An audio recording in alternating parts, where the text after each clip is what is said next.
conviction that ideas, institutions, and international partnerships remain indispensable in navigating an increasingly complex and uncertain global order. This gathering reflects a collective commitment to rigorous thought, grounded research, and strategic dialogue as essential tools for shaping policy, leadership, and long-term national and regional outcomes. We are meeting at a pivotal moment. The free and open Indo-Pacific strategy has evolved from a largely geopolitical concept into an active operational framework. It is now shaping security, cooperation, economic resilience, and maritime governance across the Indian and Pacific Oceans and extending to the shores of Eastern Africa. Its relevance to our region is no longer theoretical.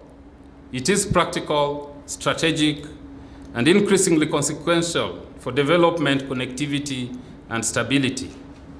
Ladies and gentlemen, GLOSEPS was founded on a clear premise that Eastern Africa requires a homegrown, yet globally connected think tank capable of translating scholarship into policy and policy into action. Over the past few years, we have deliberately positioned ourselves at this intersection. We do not exist merely to comment on events, but to shape ideas that inform decision-making across security, diplomacy, and development. Today's lecture exemplifies this mission. Our partnership with Japan demonstrates how GLOSEPS is consolidating its role as a leading policy platform in Eastern Africa, one that connects regional priorities to global strategic frameworks such as the free and open Indo-Pacific. This positioning has not occurred by chance. It is the result of sustained investment in credibility, intellectual independence, and trusted relationships with governments, diplomatic missions, and institutions across continents. We view think tank diplomacy as a form of quiet but critical infrastructure. It rarely makes headlines, yet it profoundly shapes how states perceive risks, opportunities, and one another. By convening scholars and practitioners and policymakers in forums such as this, GLOSEPS is helping to anchor Eastern Africa more firmly within the global strategic conversations, while ensuring these conversations remain grounded in regional realities. Fellow participants, we are especially privileged to host Professor HARUKO Yamashita of Daito Bunka, University, Japan, whose distinguished scholarship on Japan-Africa relations, maritime governance, and sustainable fisheries brings both analytical depth and practical insight. Her lecture will help connect 4 principles to African realities, bridging strategic vision with tangible implementation pathways. Distinguished guests, partners, and colleagues, thank you for joining us today and for your continued support. GLOSEPS remains committed to advancing evidence-based policy, strategic foresight, and international partnerships that promote regional and global stability, guided by steadfast leadership and a clear strategic vision. It is now my distinct honor and pleasure to invite the chair of our council to deliver his opening remarks, a leader whose distinguished service and strategic foresight continue to steer this institution. Ladies and gentlemen, please join me in welcoming Brigadier retired Wilson Boynet. Thank you.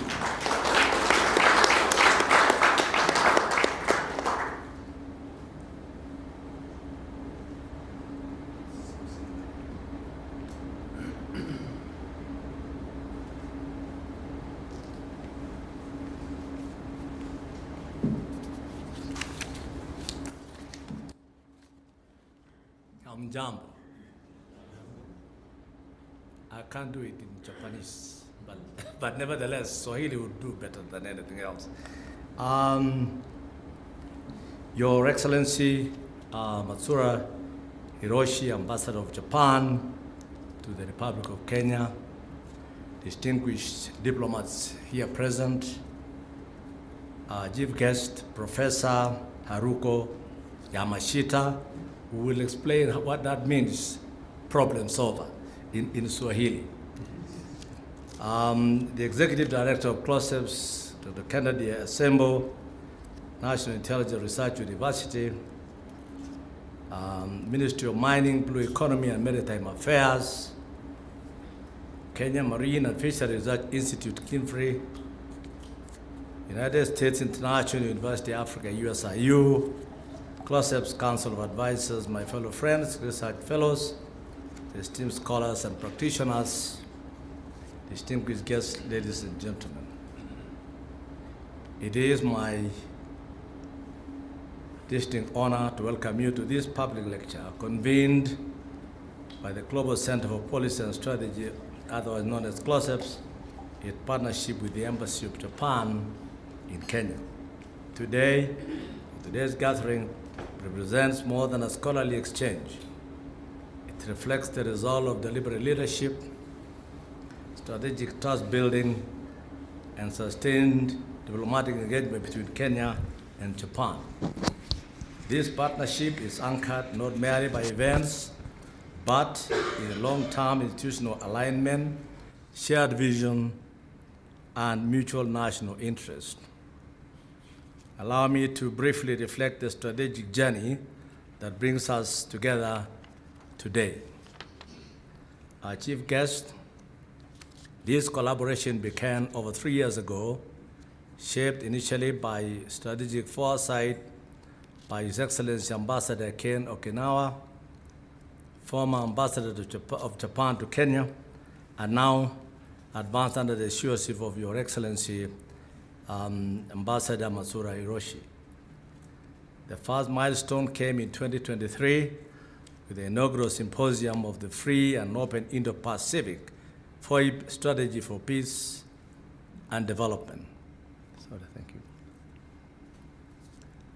In Eastern Africa. This event signaled a new era of geopolitical economic interdependence, recognizing that the security and prosperity of Africa and Indo-Pacific are increasingly intertwined, particularly in this tumultuous world that we are in.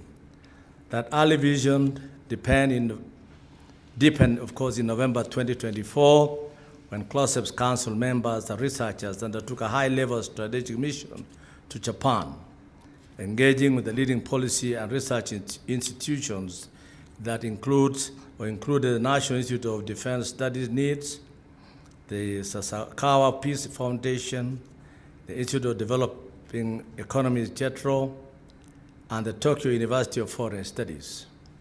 These engagements were deliberate and forward-looking. They reinforce a fundamental strategic reality that is Africa and the Indo-Pacific are inseparable in matters of security, development, and global security or stability.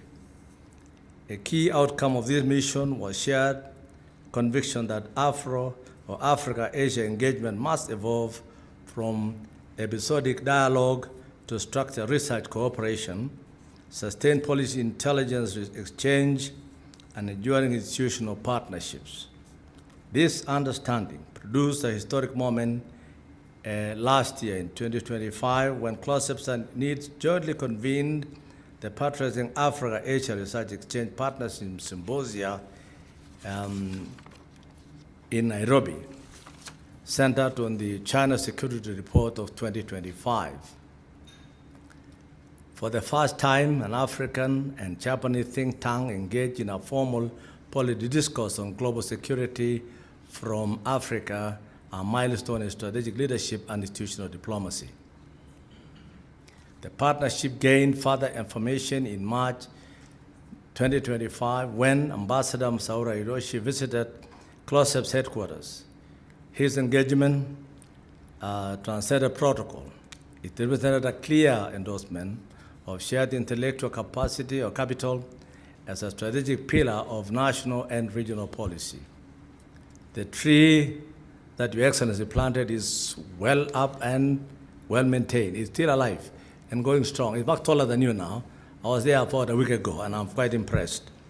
So that the knowledge-driven partnership and leadership in shaping the future of Afro-strategic collaboration has taken off. It is from this foundation that we convene today. Ladies and gentlemen, The theme of this lecture, as you see it up there, advancing free and open Indo-Pacific through blue economy in fisheries, speaks directly to the strategic intersection identified during our engagements in Japan. The FOIP strategy is now a central pillar of Japan's foreign policy, and its extension to Eastern Africa signals the rising strategic importance of West Indian Ocean as a frontier for, one, global maritime trade, regional security cooperation, climate resilience, and blue economy-driven prosperity. Kenya, as a leading Indian Ocean state and regional actor, holds a strategic leadership role within this maritime ecosystem. Our National Blue Economy Strategy 2023-2027 articulates a clear national ambition, that is to lead in maritime governance, sustainable fisheries, and the blue economy-driven regional integration. To realize this vision, Kenya has strengthened investment in maritime domain awareness, port and coastal infrastructure, fisheries development, and ocean-driven industrial value chains.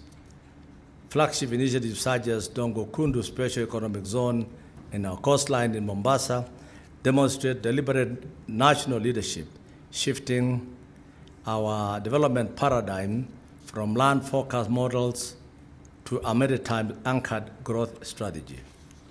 Japan's generational expertise in port management, in coastal industrialization, maritime security governance, and sustainable fisheries makes these partnerships not only logical but strategically catalytic. Yet, opportunity must be matched with responsibility. Our blue economy faces significant challenges that include illegal fishing, piracy, climate-related stress on maritime ecosystems, maritime insecurity, and institutional fragility. Addressing these challenges requires strategic leadership, evidence-driven policy, regional cooperation, and institutional strengthening areas where think tank diplomacy and research partnerships are most impactful. Today, we are honored to host Professor HARUKO Yamashita, I repeat again, a distinguished expert in Japan-Africa relations, maritime governance, and sustainable fisheries strategies. This lady just landed today, and she's flying out tonight. I pity you. She seemed to be like a machine. But we want you to stay here longer when you come, to see where the original mankind, the cradle of mankind was. I mean, you before you went to Japan were originally Kenyans. If you read your, the way we all emanated and the exodus that happened over those years, before you lost your color, we're all black, aren't you? So her work exemplifies the fusion of strategic vision and practical policy application, offering invaluable insight of Eastern Africa and Indo-Pacific alike. Her keynote will guide us in connection with vision, or which connects vision to policy, policy to institutions, institutions to livelihoods, and livelihoods to national interest. Fellow participants, as CLOSEPs, we reaffirm our commitment to advancing this partnership through strategic policy leadership, joint knowledge ecosystems, and sustained institutional cooperation. We extend our sincere appreciation to Your Excellency, Ambassador Masura, and the Embassy of Japan in Kenya for your strategic guidance, the National Intelligence Research University, the Ministry of Mining, Blue Economy and Maritime Affairs, the Kenya Marine and Fisheries Research Institute, KIMFRI, and the United States International University Africa, USIU, for your support in organizing this public lecture. Ambassador Solomon Maina, former ambassador to Japan, who is seated here with us, whose vision laid the foundation for its enduring collaboration and closer fraternity, and all partners committed to deepening Africa-Asia research and policy exchange. CLOSEP remains resolute in its mission to shape global peace, security, and prosperity through policy research, strategic intelligence, and leadership in diplomacy. I want to just briefly tell you that some guy from up north in Kenya, who is from Uganda, I think originally from Sudan, did one day mention that they are very lucky because he who lives along the River Nile, freshwater lake, or freshwater river, will never go hungry because they will tap into the lake or into the river and they have food and they have everything else. In our case, Professor, our chief guest, we are tapping into your resource, which by itself is our lifeline in today's lecture. So we want to benefit being our food for tomorrow. It is now my honor and privilege to invite Professor HARUKO Yamashita to deliver her keynote address. Professor. How are you there? Are you ambassadors coming? Yeah? Do I need the ambassador? Yeah? Oh, hold on. Protocol here. Gataka nani? I apologize. I think diplomacy is allowed. You blame it on him, Your Excellency.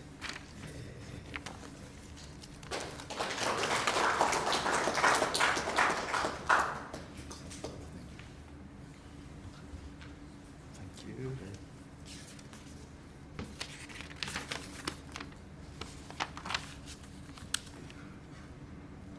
Thank you, Brigadier Boynet, for the introduction.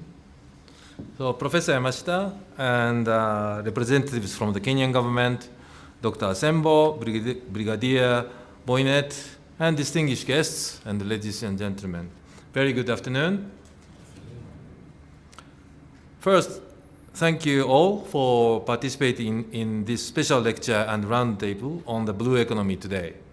I particularly thank Professor Yamashita for accepting the role to give the lecture for us, and the panelists today for accepting to share your wisdom through the discussion. I am very much grateful with GLOSEPS for co-hosting this event together with the embassy. Let me take this opportunity to thank GLOSEPS for consistent and valuable partnership, which the embassy has been always appreciating.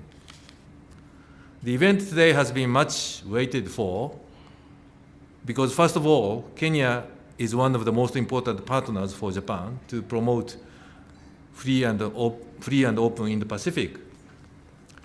It has weighty and historic significance that the late former Prime Minister Abe chose Kenya as the place to propose his idea of free and open in the Pacific for the first time back in 2016, 10 years ago by now. 2 years later, in 2018, the government of Kenya, Japan, and Canada co-hosted the Sustainable Blue Economy Conference in Nairobi. Since then, advancement of the free and open Indo-Pacific and the blue economy has been one of the central themes of our cooperation. Second, in spite of this great importance, it has been rare for the intellectuals and policymakers from both sides of Japan and Kenya to engage in open discussions head-to-head on this topic. This event is an opportunity to do exactly that. It is not too late to start it today, and we will do it. We should do it more. Third, the very title of Professor Yamashita's lecture pinpoints the salience of free and open in the Pacific for Japan and Kenya. As we are two nations that commit to the liberal international order, rule of law, and peace and stability, people of both Japan and Kenya understand the importance of FOIP instantly. But both of us tend to think, oh, FOIP, that's the freedom of navigations, It's tour de force for big, powerful Navy fleets. But in fact, no. Free and open Indo-Pacific starts from our own littoral waters, from our mundane livelihood activities of fish catching. Blue economy is the key concept to show the nexus between FOIP and the fishery clearly to us. Both Japanese and Kenyans understand that more and more. Today's event will help us doing it. I am very much pleased to welcome Professor Yamashita in Nairobi, who is a prominent researcher in the area of blue economy and teaches at Daito Bunka University in Tokyo. I'm also happy that she has chosen to stop at Nairobi first among her 3 African destinations in this tour. So I look forward to full discussion this afternoon by the lecturers and the panelists. Prior to that, I would like to raise a few points, which I hope the discussion will cover, either in the lecture or in the panel discussion, the round table, by way of warming it up and provoking it up. First, Kenya is truly gifted with abundant fishery resources of the Indian Ocean. How should they be fully utilized commercially and sustainably? Are there rooms to raise the efficiency of the fishing by introducing modern methods or reducing loss? And what are the roles of the suppression of the illegal, unreported, and unregulated fishing in this endeavor? Will the full utilization of the resources substantially increase the contribution of the fishery to the Kenyan national economy? Secondly, and related to this first group of questions, the dietary taste of the Kenyan people for ocean fish is still underdeveloped, except in the coast region. You don't eat fish much. Under the full utilization of the fishery resources, will Kenya's domestic demand for the fish meet the level of the supply? If not, should the taste of the Kenyans be developed to buy more? Or Kenya should find export markets for its fish, and how? Third, and the central question for today's discussion, after we understand the relationship between the free and open Indo-Pacific, blue economy, and the fishery in theory, we need to understand its practical application to the reality of Kenya. We may have the robust contribution by the fishery industry to the Kenyan national economy. We may have a level of maritime security by the presence and active fishing of many Kenyan fishing boats in the littoral water. Suppression of IUU fishing may have merits beyond its original purpose of conservation of the resources by way of improving the oceanic law enforcement capability of the Kenyan authority. The Navy and Coast Guards may provide maritime security concurrently for commercial navigation and fishing. So how do these factors contribute to the big, vast picture of FOIP spanning both the Indian and Pacific Oceans beyond the water off the Kenyan coast? And what is the interconnection among those contributing factors in the context of the Kenyan reality? Fourth, Kenya does not have to pursue the course of advancing FOIP through the fishery by Kenya itself only, and it should not. Then what should be the shape of the cooperation among the neighboring nations which share the Indian Ocean coastline? And what should be the role of the like-minded partners outside, such as Japan?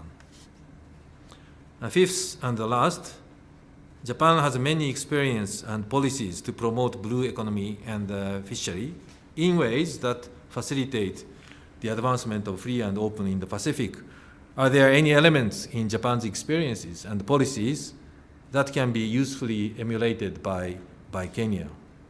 Maybe I am too greedy. My list is too long, but this is a subject which is important enough to think through for both Japan and Kenya.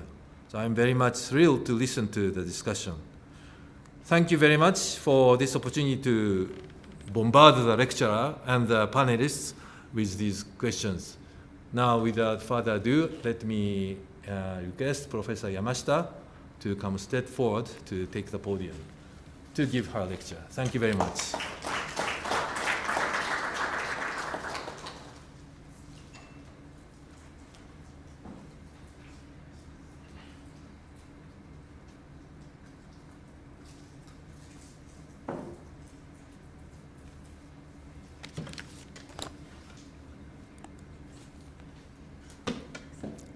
Jumbo. And how do you do? Thank you very much for giving me this opportunity to talk about the fisheries and blue economy in front of you. It is my pleasure to share our views and exchange our opinions later on. Let me go. This is an introduction of myself. While I am posting this one, I like to, oh, sorry. I haven't, somebody prepared a step, but it was not adjusted yet. Okay, I am truly honored to have the opportunity to visit Kenya for the first time and exchange views with all of you on promoting the blue economy. I'd like to thank Dr. Kennedy Ansebo, Mr. Big Wilson Bonnet, and prominent panelists, GLOSEPs, and Ambassador Matsura for giving me this opportunity, as well as all other participants. As to the identification of myself, please see my profile attached. Now let me start my speech, but before that, my name is Yamashita, and I've heard that Shita is a program in no. And then they say that my name is like a problem solver. But you know the meaning of Yama in Japanese? It's a mountain. So actually it's like a pile of problems. But anyway, let me go. I will talk about those three topics, and I will focus on Japanese experience from now on. So before getting into the main topic, I'd like to compare the scale and the scope of the fisheries between Kenya and Japan. Now, please take a look at the figure 1. In Japan, there are two concepts. This is the comparison. The Kenya, the land area is twice as much, but the population is half of Japan. But what I like to emphasize is that your fishery is mainly in inland. I mean, Lake Victoria or those freshwater fisheries. And compared to that, the coastal fisheries or the fishing in the salty water, the amount of the production is very low. And maybe there isn't a potential to dig out some more resources for environmentally sustainable level. Let me talk about it later. Now, please take a look at this figure. In Japan, there are two concepts. Umigyo in Japanese, that literally translated as marine industry or marine business. And Satoumi, the pink one, that literally translated as a kind of a long one, beautiful coastal area of my hometown. Beautiful coastal area of my hometown. Hereafter, I will just say hometown for Satoumi. A blue economy can be thought as a combination of those two concepts when we explain our notion outside Japan. Let me explain each one in turn. Marine industry is a policy term that aims to make money by fully utilizing the ocean and the coastal area as well as inland sea and lakes. It has existed as a local policy since 1985, but became a national policy in 2022. Table 2 it's a big figure table, but it lists businesses envisioned by marine industry. All of the examples listed in the third column are already being implemented in Japan. Let's introduce some examples with photos. Excuse me. The first, there are three different parts. The first three represent fishery and its directly related industries. Fishery first sell to middlemen, who then sell to processors, and then processed products are sold in retail stores. A survey conducted in 2009 revealed, maybe this is the next one. Oh, no. The survey will be introduced later, but the survey conducted in 2009 revealed that fishers only receive 25% of the retail price. If fishers themselves process fish and sell directly to consumers, their sales and income will increase significantly. However, due to the aging fishers and the number of the family is decreasing, they do not have enough labor to incorporate into that conduct. And that's why FCAs, that goes Fisheries Cooperative Association, provide processing plants for common use and go sales on behalf of fishers. The latter three are the industries and activities carried out within the fishing villages. Of these, tourism is already an established industry. So if fishing villages can attract tourists, profits out of them can be brought in. Japanese people like to travel to places with a view of the sea. What about Kenya? Are there any scenic spots along the coastline of Mombasa or Lake Victoria? Visitors freshly caught rare fish of coastal eating at coastal restaurants and buy local cultured pearls and fish products as souvenirs. This is a motivation for fishers to capture economic benefit for tourism. The next slide will show the cottage business, a very typical cottage business on your left. They make a bottled fish or ready-to-cook fish. And on the other side, the right-hand side is at the market, retail market, near the coastal villages.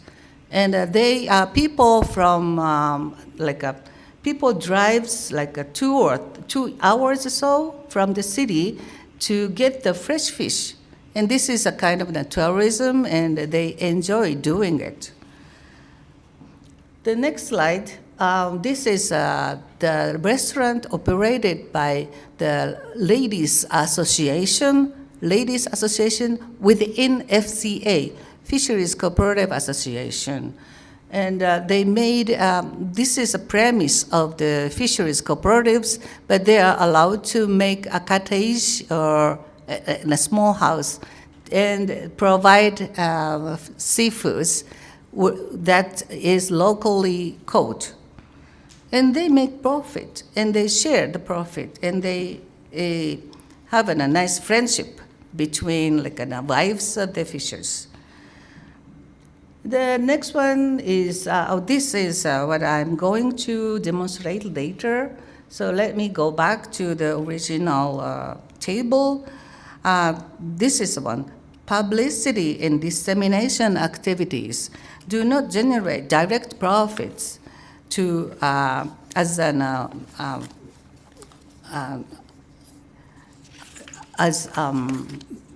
direct profit to themselves. They are indirect economic activities that aim to encourage consumers and their children to become fish lovers of their lifetime. And so this is a photo of one high school where a fishermen go with their catch and teach how to cut out to make fillet and then to make some grilled fish or some whatever.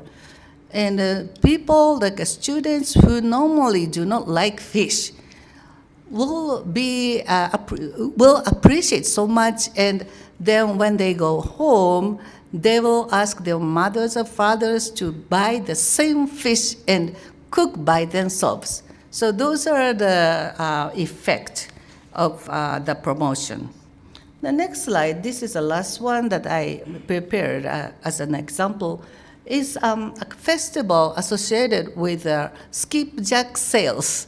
The skipjack tuna is like this much big, and if I buy this, I do not know how to use it in a house. But actually, the people who come here, like a tourism, they buy 2, 3, 4 of skipjack and bring it back by car, of course, and do something with it. I don't know how they are, but maybe they are distributing it to their neighbors and the relatives or those. So those are the activities related to marine industries. There are indirect economic activities that aim to encourage consumers and their children to become fish lovers for their lifetime. I'm sorry, I refrained it. In fact, over the past 30 years, Japanese consumers have significantly moved away from fish. So it has become an important to help them maintain the habit of eating fish. Infrastructure development encompasses a wide range of things. In Japan, in particular, during the period of rapid economic growth, land was reclaimed and built factories, power plants, and ports, resulting in the loss of many seaweed beds and tidal floods. Just like in Tokyo Bay, 70% of the tidal bed were disappeared after the reclamation, as a result of the reclamation. While blue carbon is broadly considered part of the creation of seaweed beds, it is important to note that seaweed grown to generate revenue from carbon dioxide absorption may not be the same as seaweeds grown for raising young fish or for harvesting for food. The utilization of fish ports is probably an issue of unique issue in Japan, as it involves the figuring out how to make use of fishery port infrastructure that had already been built but not utilized anymore. While locating wind power towers offshore is currently very popular among the advanced countries, developed countries, as a source of clean energy.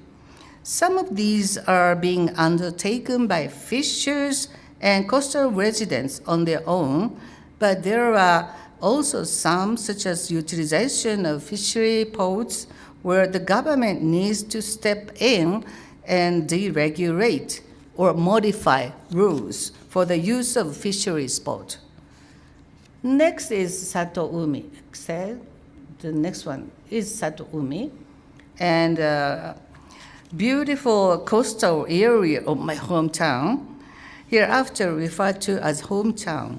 The idea here is that rather than leaving nature completely untouched, people can live there and make interventions such as planting, eliminating, and cleaning, thereby increasing the productivity of the ocean while protecting nature. There are pros and cons of this idea that human intervention increases fisheries potential. However, we must receive a share for nature to satisfy our necessities of life, food, clothing, and shelter. For this reason, hometown emphasizes the importance of achieving the coexistence and harmonization between people and nature. In fact, JICA's idea of fisheries blue economy leans more on HT, hometown, and it is up to people of Kenya whether Kenya's blue economy makes more emphasis on hometown or marine industry. Hometown places more emphasis on environmental conservation, but that doesn't mean marine industry ignores the environment. I think the notion of sustainability has two aspects: economic sustainability and environmental or ecological sustainability. While both marine industry and hometown are premised on achieving both, marine industry places more importance on economic sustainability, while hometown places more importance on the other. These two concepts combine to form the term blue economy. However, as I mentioned earlier, blue economy does not exist as a policy in Japan. The Japanese government discusses fisheries promotion on the international stage. They use a blue economy instead of marine industry. It adopts the blue economy and uses as a guideline for Japanese international cooperation in the fisheries sector. However, since blue economy is a concept very similar to marine industry and hometown, I will not make any particular distinction between them and just call it blue economy as a whole from now. Now, I would like to consider the significance of promoting fisheries villages by, excuse me a little bit.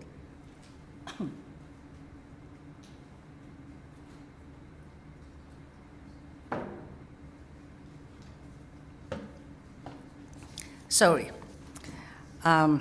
Explain the Japanese fishery village promotion policies in 3 stages. This is because we are currently in the 3rd stage, while other countries may be in the 1st or the 2nd stage.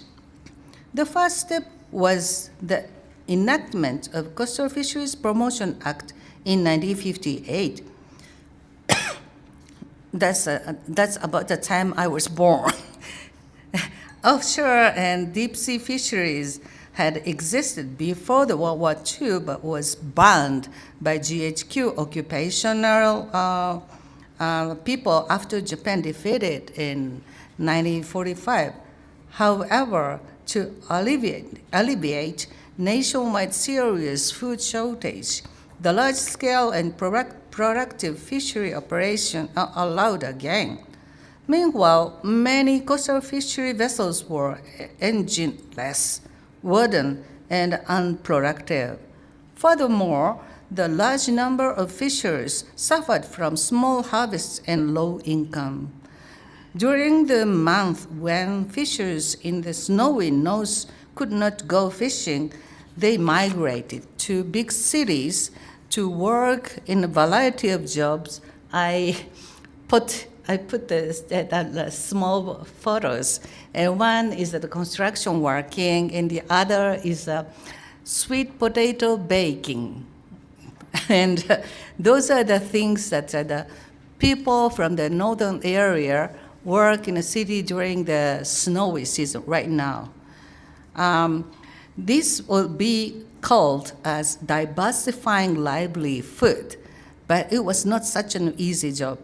The government therefore provided loans for construction of fishing boats and new fishing techniques, aiming to increase fishers' income and improve their lives through increased productivity.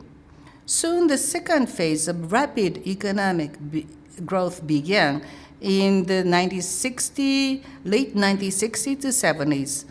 Young people born in fishing villages began working in urban factories, eliminating the overpopulation of fishing villages.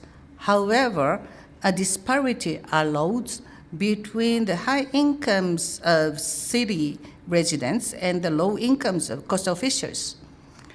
If all the fishers decide to work in the cities, there will be no one carry on the coastal fishery.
The history of Japan's coastal fisheries.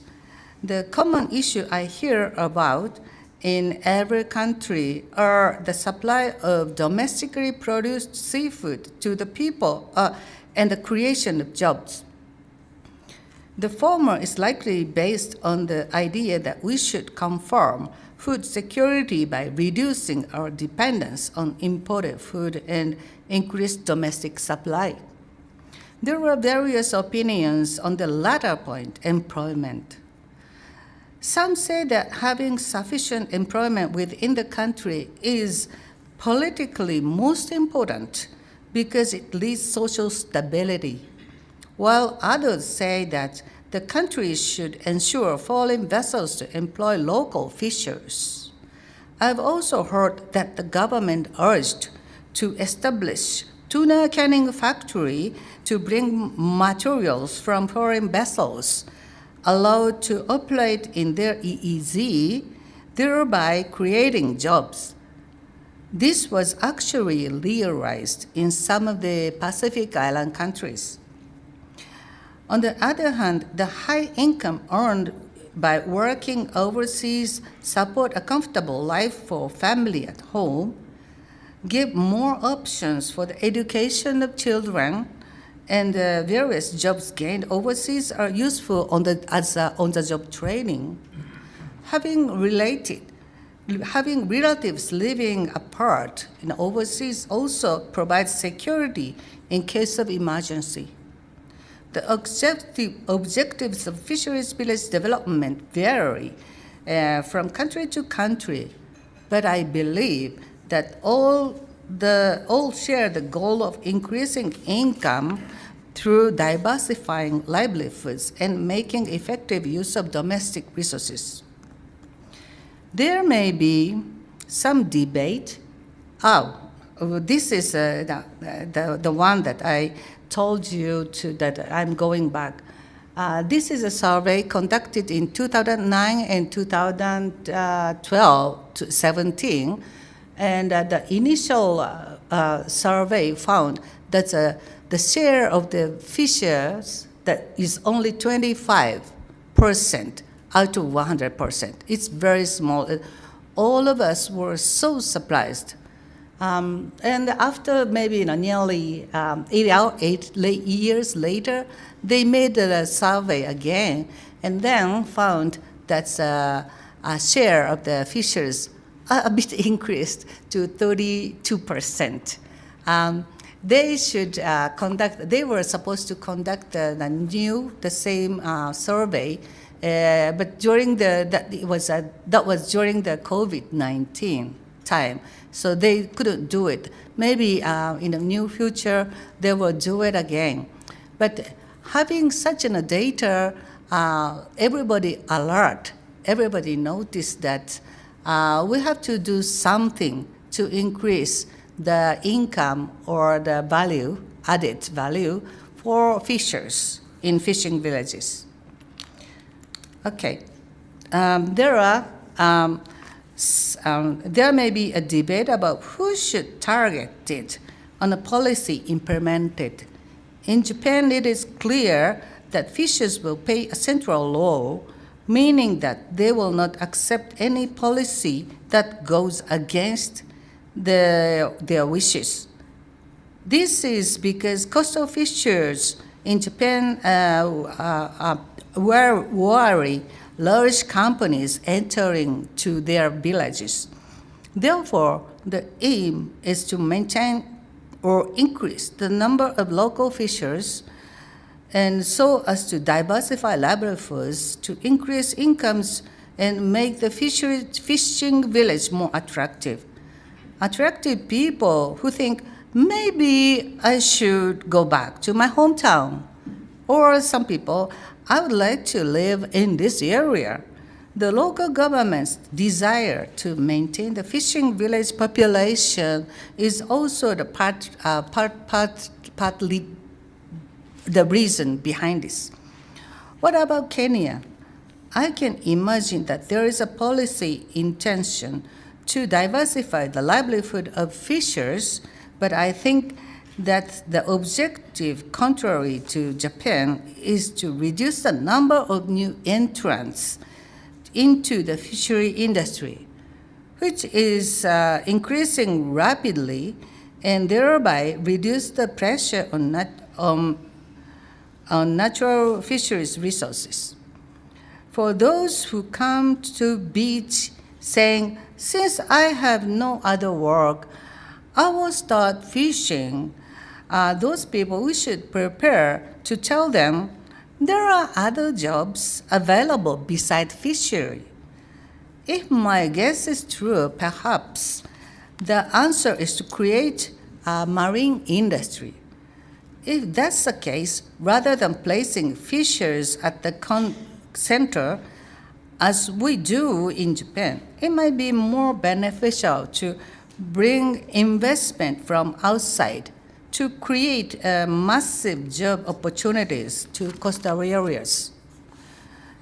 For example, building resort hotels or maritime colleges would directly create jobs, and local fishers could also supply fresh fish and souvenirs to newly created demand.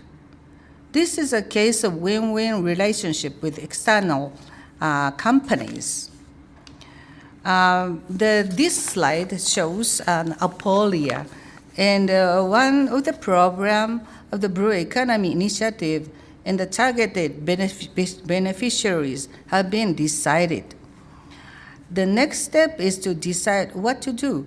In fact, after reading the JICA 2018's report called Final Report of the Survey of Fisheries Blue Economy in Kenya, I found myself thinking Kenya's fisheries industry may also be a state of aporia.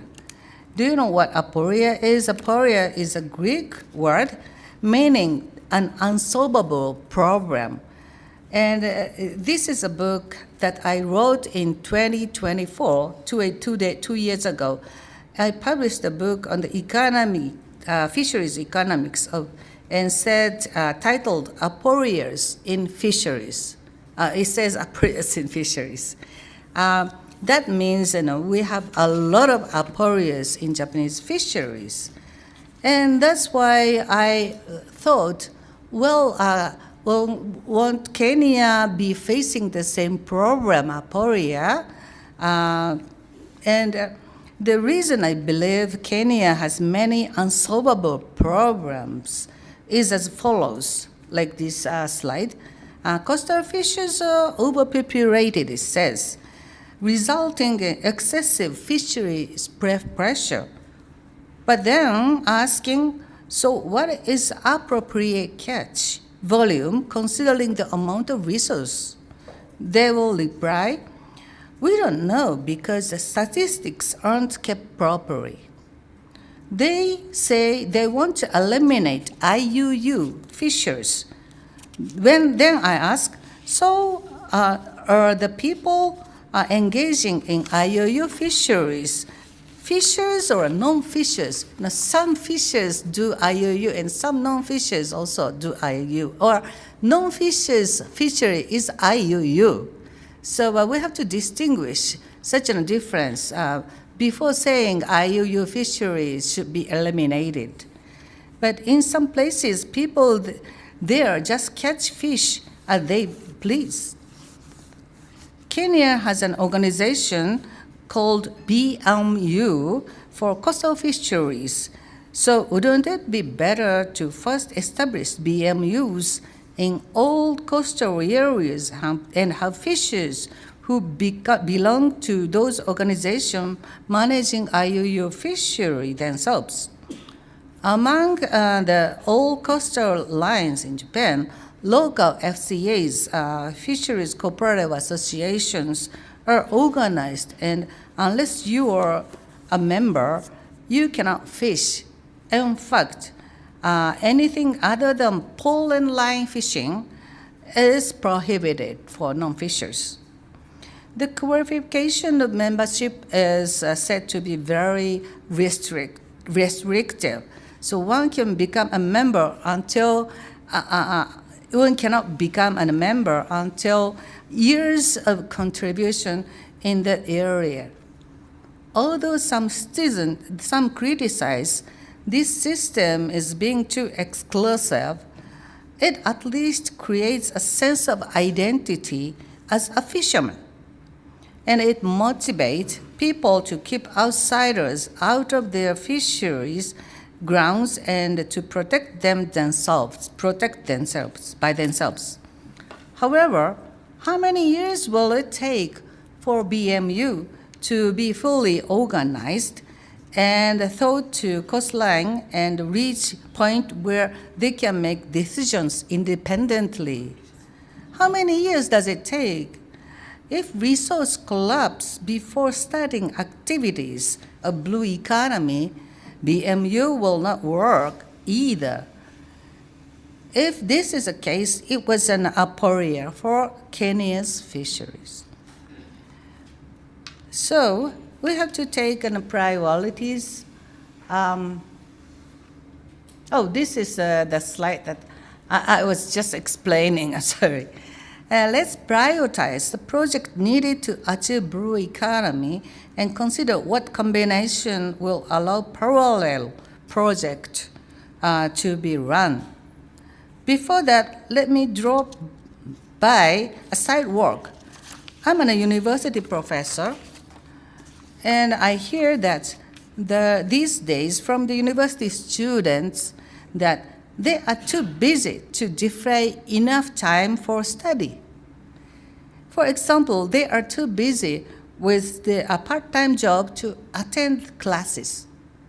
Both of these requires time, so you can't fulfill both obligations at the same time, side job, part-time job, and study.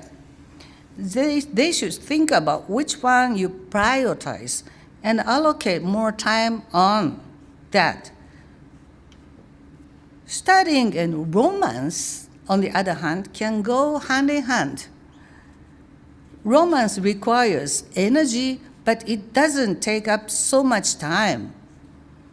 What's more, isn't it nice for you to study together with your friend for a long time in the library? This means that these types of projects can be done at the same time. Table 3 classifies blue economy options according to the cost, effort required, and the time it takes to see result. The time when I say if the effect is appearing within 1 year, I put it short, S, and more than 1 year is necessary, I put L, on the other hand. Processing and selling small fish, selling fish to visitors of fishery villages, and simple restaurants that grill and serve seafood on the spot. Similar to our cottage oyster bar, are all options that fisher can start quickly with small startup money and easily earn cash flow. There are already good examples. So why, maybe in Kenya too. So why not have a local government identify them and introduce to the public? In Japan, fishers are making tour trips and often organize and visit area with good practices. It takes time for the host to show people around, but it makes people happy when visitors are impressed. And it also helps them develop a sense of pride that they're a part of the wonderful community.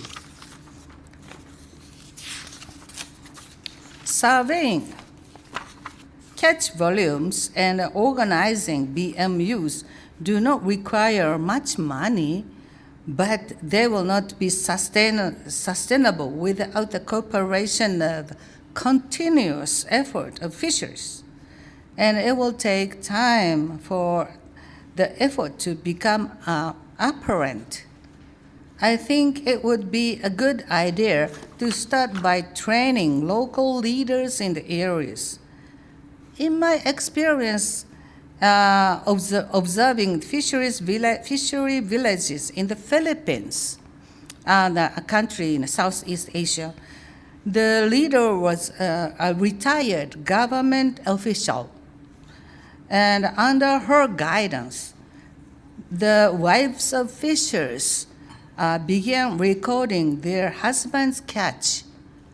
While it was a pain to obtain their husband's catches and the value of their catches and record them daily, accumulating this data is useful for their own management.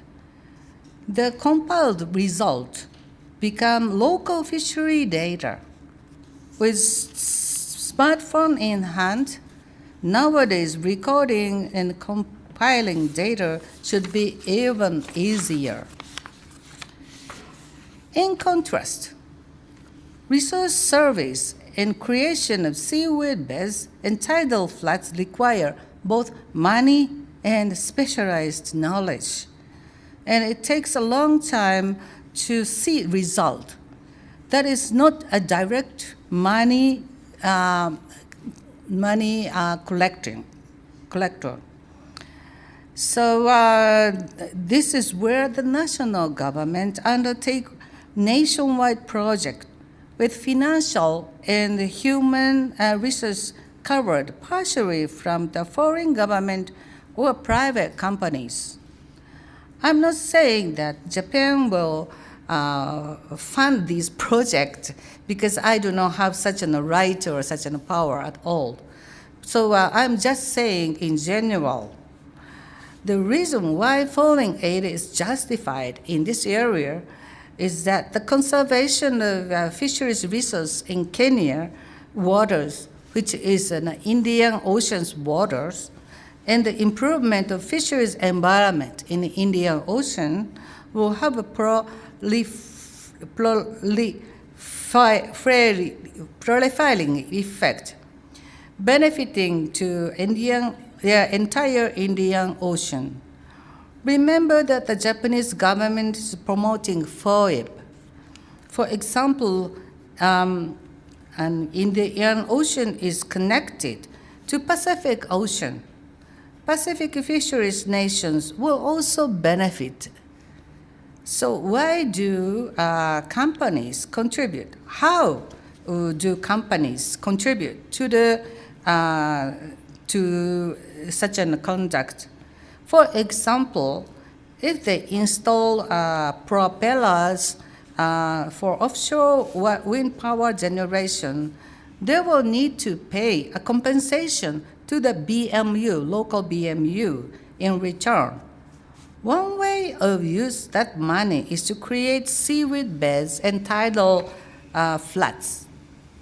In order to calculate the amount of compensation and make an invoice, it is necessary to explain how much fish is caught in this area and how much revenue is being generated. Daily catch records, as I put an example of the Philippines, kept by each household will be useful in such a situation. Aquaculture is also costly and requires effort, but benefits are seen fairly quickly, within 1 year. I've heard that Kenya ranks 5th of the sub-Saharan Africa in terms of aquaculture production. But looking at the comparison that I showed in the initial slide in table 1, I think it could be increased even further. Let me just return to,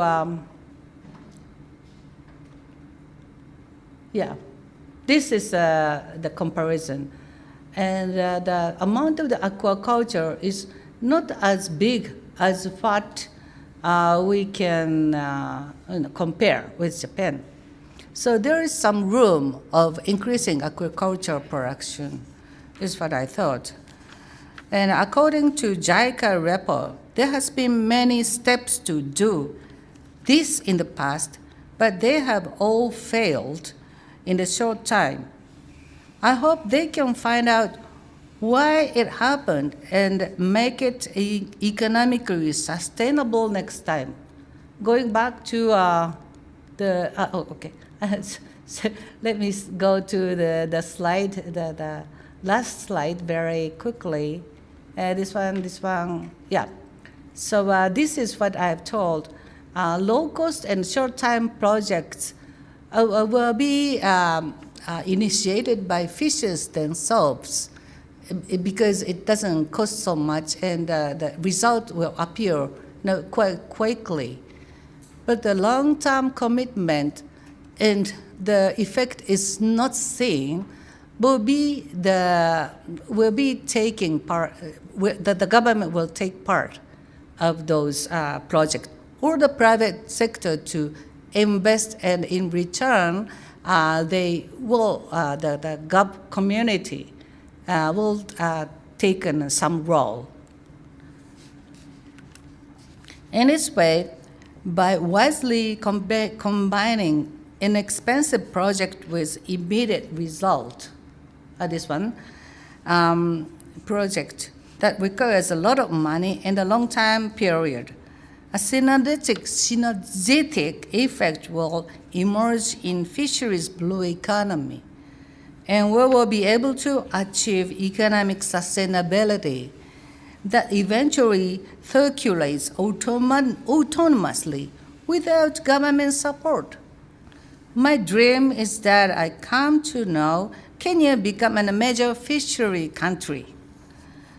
Japan has cooperated with Kenya through the seas, including through the development of Mombasa region, where I haven't been there. The next time, I'm sure I will go and see how Mombasa looks like.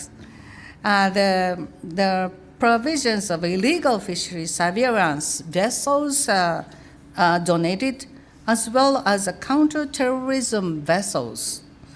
I have heard that Japanese government hopes to continue collaboration with Kenyan government through the fisheries blue economy and to connect as well through the seas, Indian Ocean and the Pacific. I hope my talk today has provided some insight. This is the end of my story. Thank you. Asante-san. Thank you.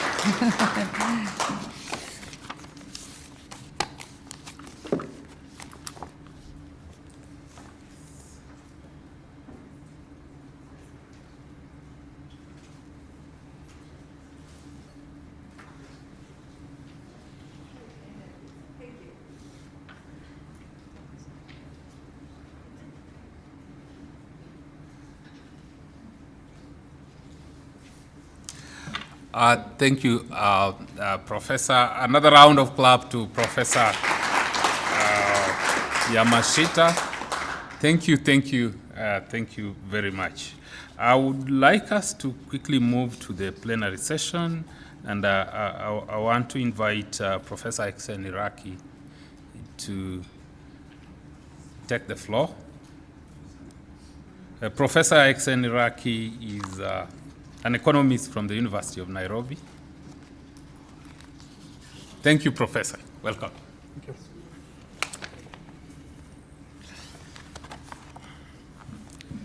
Your Excellency Hiroshi Masura, the Japanese ambassador to Kenya, Dr. Kennedy Asembo, CEO of GROSEPS, retired Brigadier Wilson Boynet, the chair of GROSEPS, Professor Haruko Yamashita, sensei from Japan, and all the distinguished guests, good afternoon. In Japanese, konnichiwa. Iraki is my name, watashi wa Iraki, and Ambassador and Professor Haruki Yamashita will confirm that Iraki is a very Japanese name. So I feel at home. My work is to moderate the panel this afternoon, and I want to call the following to the high table. Dr. Davis Makira from the Ministry of Blue Economy and Fisheries. Are you here? Professor Mohamed Jama from GROSEPS. Are you here? Dr. Diana Ogara from Technical University of Kenya. Are you here? Karibu sana. Dr. Constance Gekonyo from University of Nairobi, my colleague. Please welcome aboard. And finally, Dr. Saul Marigat from National Intelligence and Research University. Also, not to be very far away is Dr. Anastasia Musembi from USIO Africa. Are you here? Dr. Musembi? She's not here. So we have these three panelists in front of us. Unfortunately, Dr. Saul Marigat, you have been outdone by the ladies. So you have to carry the burden of all the gentlemen. But before you make your presentations, I'm going to give you about 5 minutes. Please react to whatever has been presented today. After that, I will call Dr. Anastasia Musembi as the discussant. I hope she will be here by then. And then we move on from there. But before you do that, I want you to start from, in order. We can start. Do you want the gentleman or the lady to start? Gentlemen, very good. You carry the burden. Let me also, before you go ahead, I'll give you 5 minutes. Before you do that, Ambassador, my favorite meal is teriyaki. I also like sushi. And if you are aware, you noted that a Japanese company is going to buy into a Kenyan brewery, Asahi Brewery. So very soon, I will be taking a lot of sake. So let's start with, in addition to driving my Toyota, let's start with Dr. Saul Marigat. Saul Marigat. I hope your name has no connection with this town called Marigat. Yes. Any connection? Yes. Yes. You have your 5 minutes of fame. Okay, thank you very much, Prof. It's a pleasure to be here today, being the only gentleman. We might need to have affirmative action for men in Kenya. If not, I have watched and listened to the presentation by Prof. And it is fascinating. Thank you very much. I'm a fisheries scholar. I have experience in seamanship. I've spent over 2 years fishing or trolling in the Indian Ocean, Comoros, Somalia, and parts of Lamu, largely on trolling shellfishes for export. And the field fishes would be bycatches. And I could compare especially the development of industry in Kenya and in Japan. At least had the experience of what we have in Kenya, but not Japan, so it was really insightful for me. First and foremost, you correctly put that the fishery industry in Kenya is highly unexploited and underdeveloped. If you look at the market, there's a little bit demand in Kenya. The demographics is shifting towards fisheries. Initially, fish belong to one or two communities in Kenya, largely from the lakeside and from the coast. As we have grown, and of course with the health issues and the chase for white meat and healthy eating, fisheries or Kenyans have loved fish more. And as for now, the market population, as in the catches we get from Kenya, the feed fishes, can rarely or is struggling to serve 25% of the market. Means we have 75% of Kenyans willing and able but not see fish. And that's why we get most from our neighboring countries. As in Mombasa, getting fish from Pemba, Tanga, and the rest. We're getting fish, a lot of like Victoria from our neighbors, and also getting fish from China. Thank you.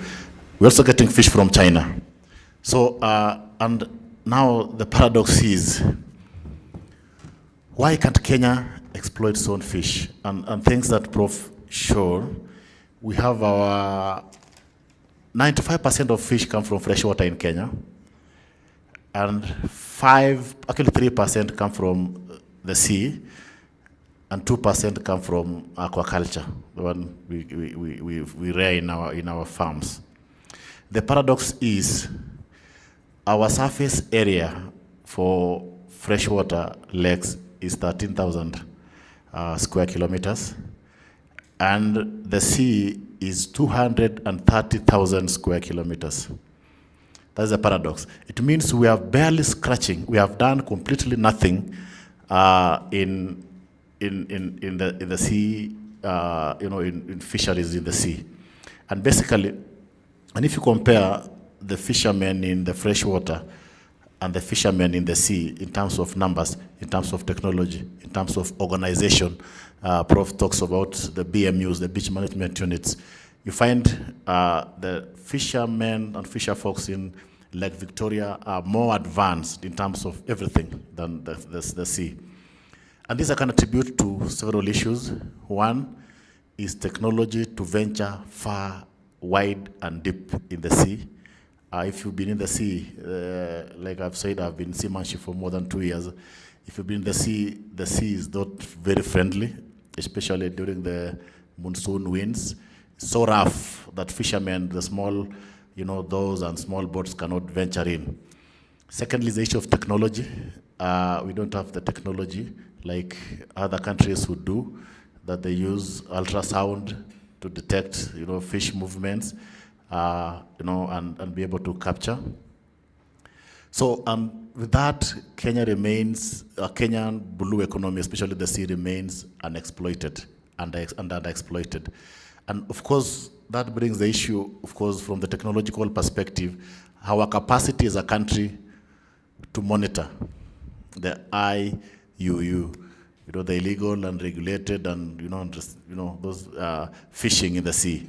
So because of the capacity of our, forces and our security teams to monitor the sea, then we don't really reach far. So our fishermen only fish less than 2, 3, 4, 12 kilometers from the sea. While we have a whole, from container shelf to EEZ over 200 nautical miles away. So we were barely doing nothing. I've also seen from the table that Japan, if you could see the catches from the sea,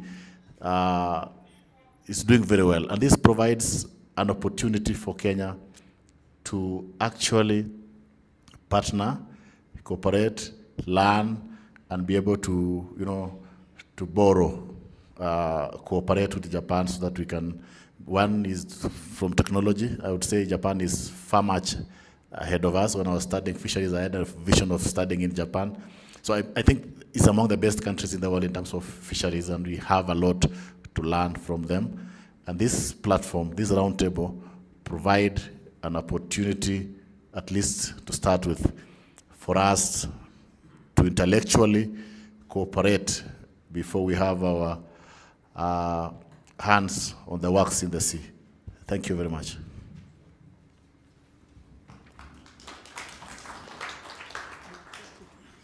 I thought I would have stood in the microphone that has gone away, but we have a new guest sitting next to Dr. Marigat. Kindly introduce yourself.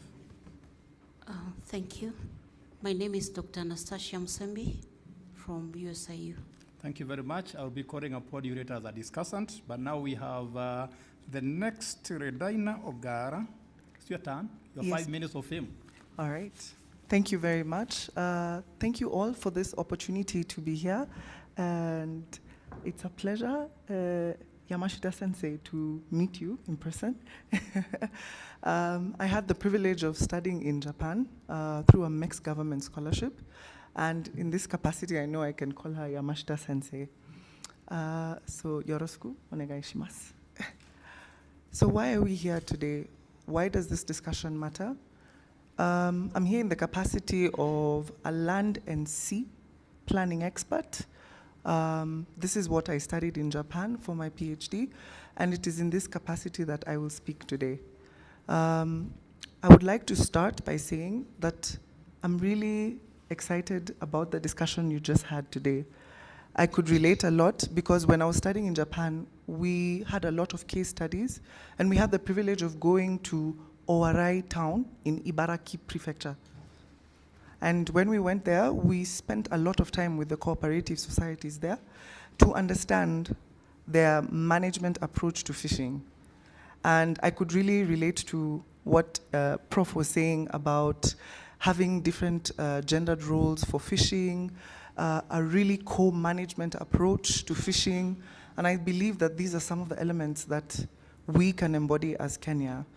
So in summary, I wish to open by saying that when I think of the FOIP, I think of it as a living story of people, of power, and of place.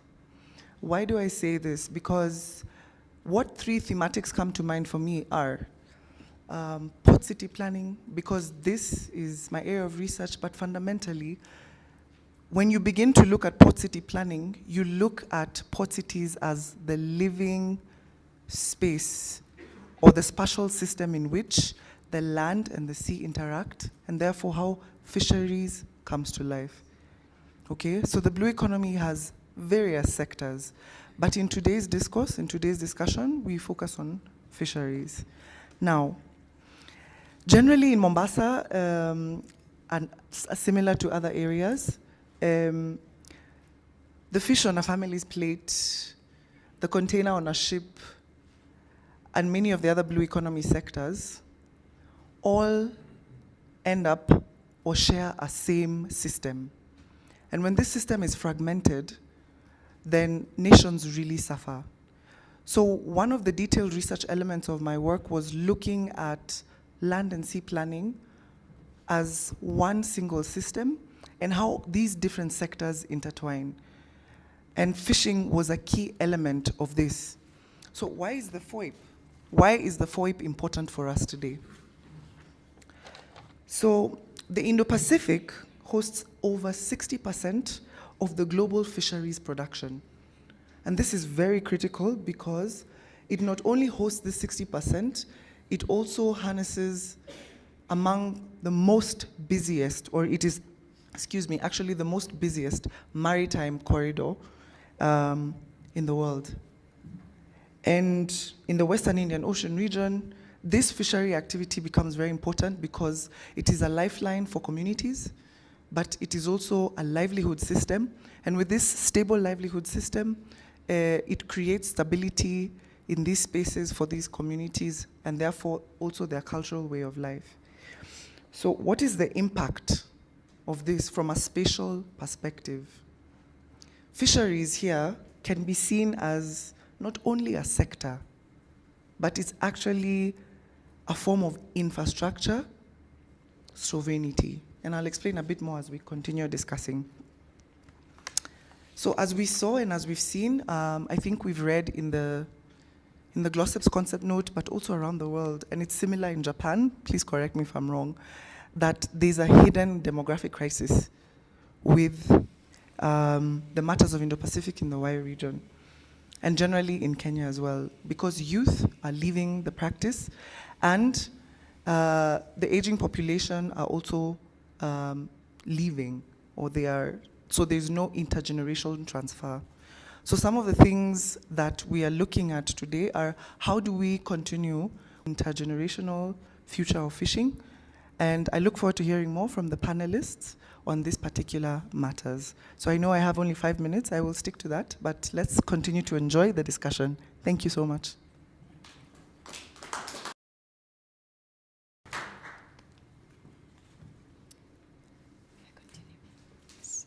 Good afternoon, everyone.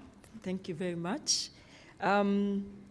It's interesting, my colleagues, we had not spoken before. We have just met, to be honest, as we have been called up here. But in the ideas they have already shared, I can see consensus, that there are points where we all are aligned in our thinking. And for my 5 minutes, I'd just love to focus on what I have been triggered while listening to our keynote address. And a very interesting aspect that Prof. you kept referring to is the whole issue of the BMU and women. And that in Kenya, we have a problem. It was actually interesting that only in December, an LLM student of mine graduated that I was supervising, and she was looking at the BMU structures and everything, and inclusion of women in fisheries. She was focusing mainly on Likoni, and there was another area in Mombasa, I'm forgetting. And clearly, generally, her main finding was that women are not really included. They are said to be included, but practically, they are not. They are relegated. So this leads to a number of issues. For example, the aspect of sustainability. Because women's voices are not heard. You're there. Theirs is to be involved in the processing part. After the catch, maybe the selling, cleaning, and taking to the market. But those who even want to actively participate in BMU activities, for example, and the actual fishing, are not permitted. One, for various cultural reasons, and also just the structures of the BMUs themselves. So we were asking ourselves, the governance structures, do they allow for women participation? The truth of the matter is our current governance structures in Kenya do not. So there would be need for government and other policy actors to sit and ask, how do we actively involve women? And inadvertently, what we also find out, even the youth, you find it's predominantly men. So if we are talking of an aging population, if you don't involve the youth, who are you going to leave as the aging population goes out? Then another response is that based on all what you've said, it's clear that Japan looks at the blue economy holistically. Sadly, I don't think in Kenya we really are looking at the issue holistically. I think we still have a silo approach. Different actors that are relevant in the blue economy sector are each doing their own thing. So we are not harnessing the synergies that you talked about towards the end. How do we ensure that all the relevant actors in the blue economy see the same vision and work together to actualize? That I don't think we are doing as a country. For one, just sharing of data, if any that is there, which is another problem, each organization guides its data like it is our data. Another, Kemfree guards its data, it's ours. Another, it is our data. Now, if we are not sharing and speaking to each other, how are we helping, right? So this silo mentality is really having a negative effect on the Kenyan fisheries, Kenyan blue economy. And lastly, which was also the main aspect that I was going to focus my panel discussion on, is that Kenya as a country has focused on looking at the blue economy from the more of the economic side of things. How much can we generate? How many jobs can we create? Yet we have not sat down to critically ask ourselves, can we consider the blue economy from a governance perspective? What are the governance issues? And we'll realize that these governance issues speak to each other. And if we address them, we will also be addressing the economic side of things. So in the main, I will delve deeper into that aspect of how to look at the blue economy from a governance perspective. Thank you. Thank you very much, all the panelists. Very interesting insights. I don't want to be one of them. But when I visited Lake Victoria the last time, I went to Sindo and Marget Island. I confirmed what Constance is saying, that fishing is main business. One aspect of the blue economy that I have not heard anybody mentioning, and I think Professor mentioned it very briefly, is transport.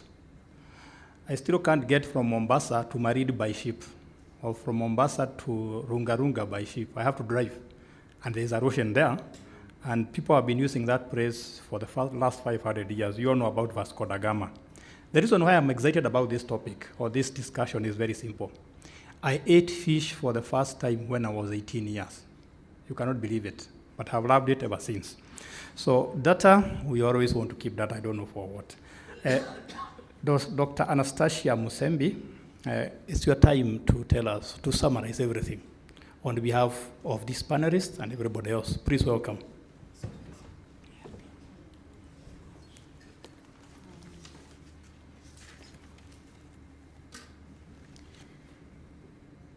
I'd like to start by saying that fish, maybe my own input first. The blue economy is very much tied to, or rather, it's very much affected by degradation of the seas, especially the mangroves, the seaweeds, and so on. And we've had in the keynote speech, the professor spoke of the importance of the seaweed in the fish farming. And so we need to first act on the factors that are leading to the degradation of the sea and the oceans in order to be able to produce enough fish or support enough fish, production of enough fish. Then we, from the discussion here, a lot of the Kenyan fish comes from fresh water. Very little is coming from the oceans. And the fishermen from freshwater are using more advanced technology compared to the ones who are in the oceans and the seas. And so there's need to look at that. We also lack technology as Kenya to monitor movement of fish. We have inadequate capacity to monitor the IUU. And so there's need for Kenya to invest in this. Then because Japan is well advanced in the fishing or fisheries industry, there's an opportunity for us and, as a country to learn from Japan, to cooperate, especially by way of research. Then there is also need for us as a country to use the cooperative approach to fishing. This will help fishermen, especially in selling their fish. Then the gender approach. Many of the speakers here have said that in Kenya, fishing is still a men affair, and women are really involved in that fishing. And so there's need for Kenya as a country to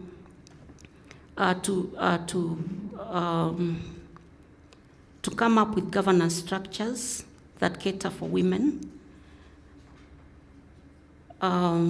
Because at the end of the day, if women are not included, the issue of sustainability will arise, because they are the ones that will clean the fish and take it to the market.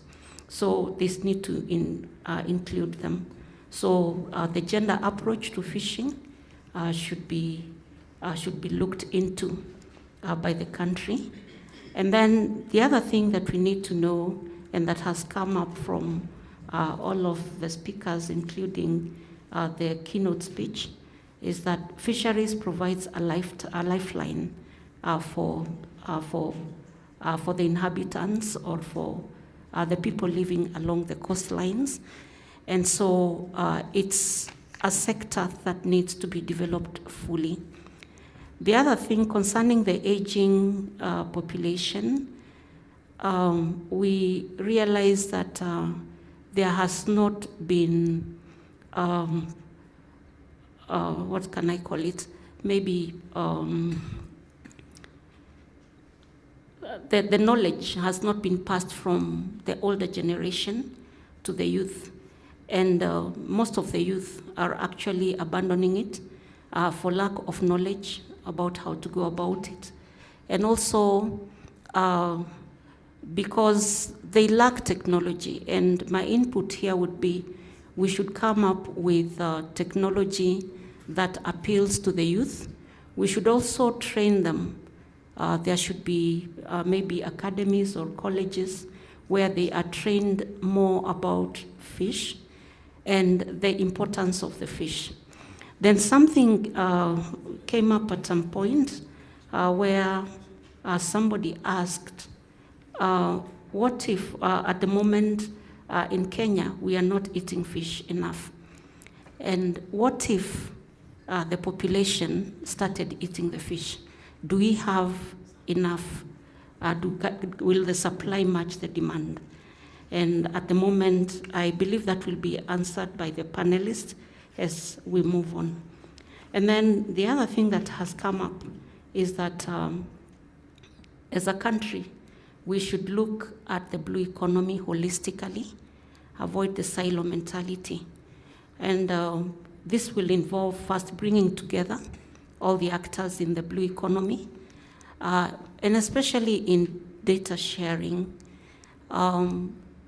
Each organizations or players in the blue economy should be willing to share their data with other organizations that want to use it for maybe to make certain decisions.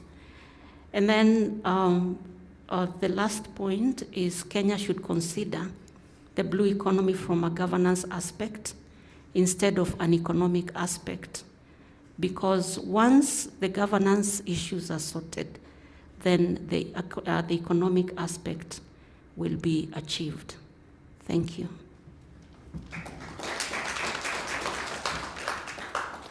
Thank you very much, all the panelists. Those were very good insights into fisheries and related industries. I've been told by the conveners, by the program coordinators, they are very generous. They are giving you a few minutes of Q&A.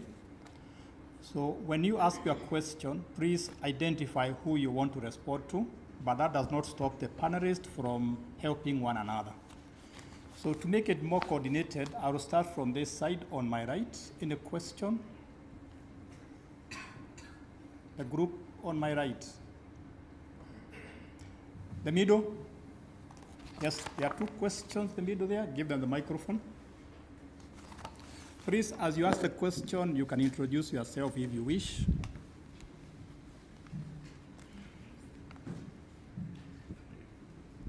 Okay, good afternoon.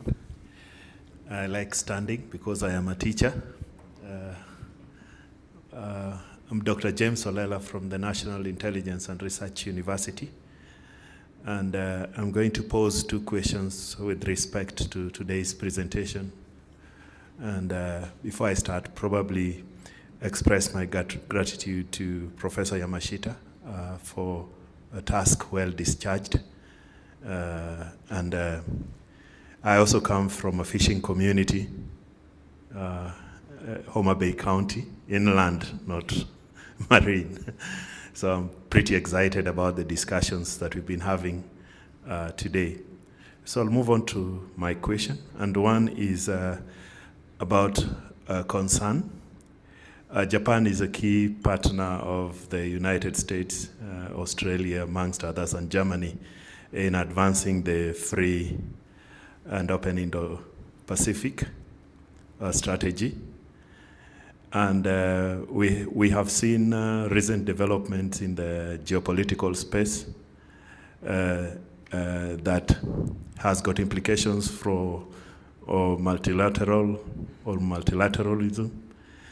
And I wanted probably my question, which is directed at Professor, to look at or contextualize such happenings and the implications for the free and open Indo-Pacific strategy.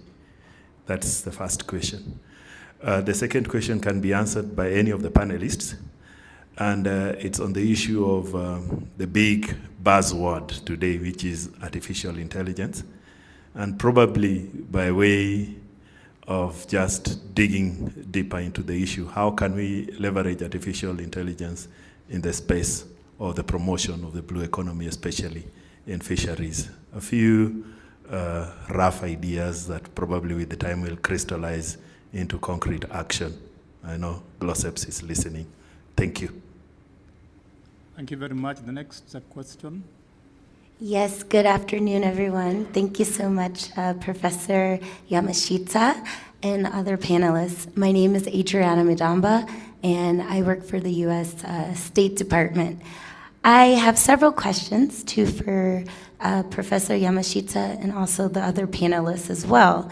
I appreciate your discussion, particularly on tourism with the fisheries. This sector, I believe, is not being utilized properly in Kenya, and I think it could be very fruitful for the economy in Kenya. I want to know, from your perspective, Professor Yamashita, how much of the revenue for the, I guess, fishing tourism impacts the local communities? How much of it impacts the small family-owned businesses? That's the first question.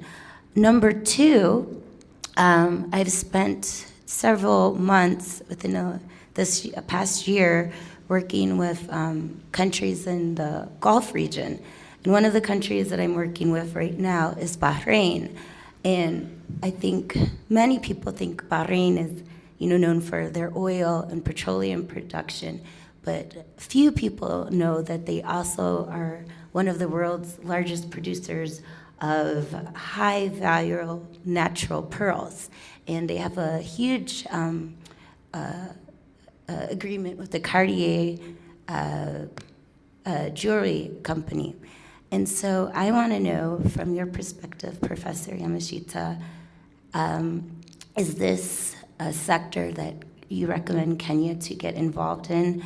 I do believe that in the Indian Ocean, oyster diving and is possible because Madagascar is doing it. So I want to know, from your perspective, what strategies the Kenyan government should use to get into a more lucrative field of finding pearls from the oysters. Thank you so much. Thank you very much. Any questions from the FIAD? We have 2 or 3 of them. Then after that, we hand over the panelists. They give us their responses.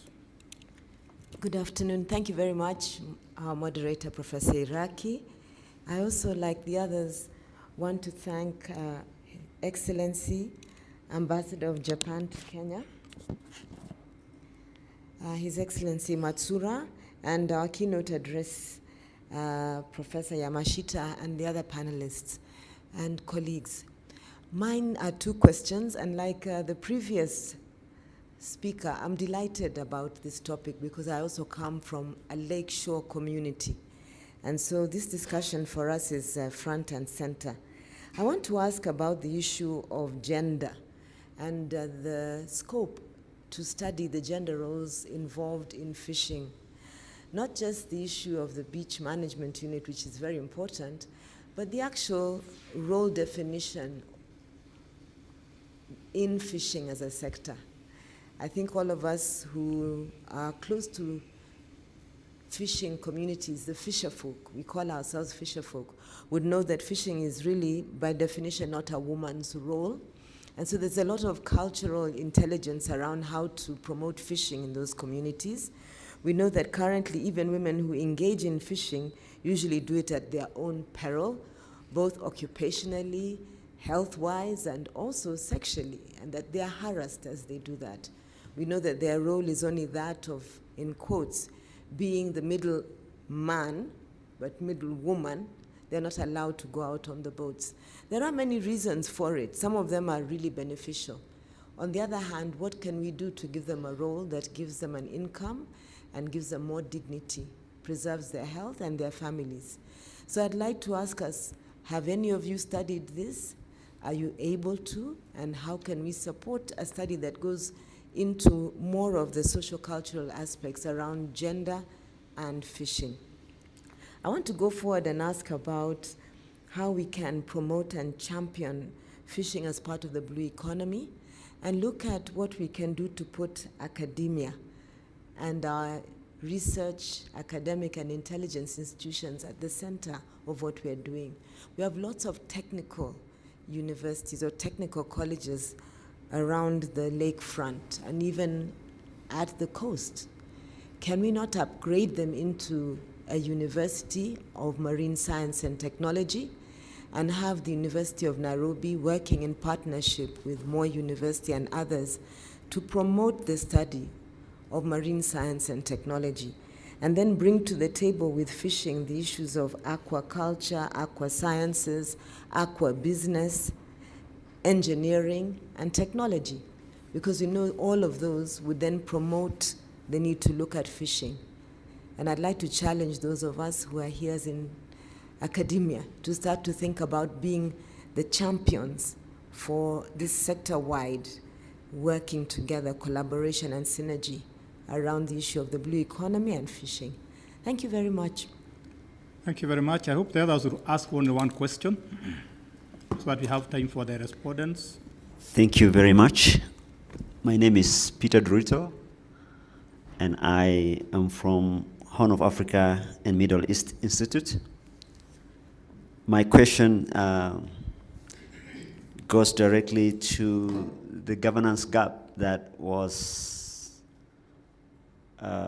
perhaps mentioned by a number of other panelists, that the focus is not, that the focus has been so much on economy than on governance. And perhaps my question goes, what area of governance particularly should be addressed to that effect as far as the fishing industry is concerned? Last question. Thank you so much. All protocols observed. Mine may not be a question, but I just want to shed more light on very important points that have come from the panel discussion. My name is Jared Aganu, Acting Director of Fisheries. I work for Kenya Fisheries Service. I just want to clarify that fisheries data is available. And due to Data Protection Act, there are conditions under which that data can be shared.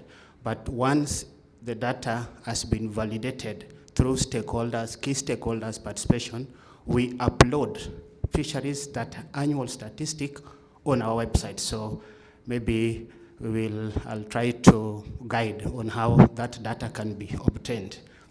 BMU, they play a very key role in fisheries co-management.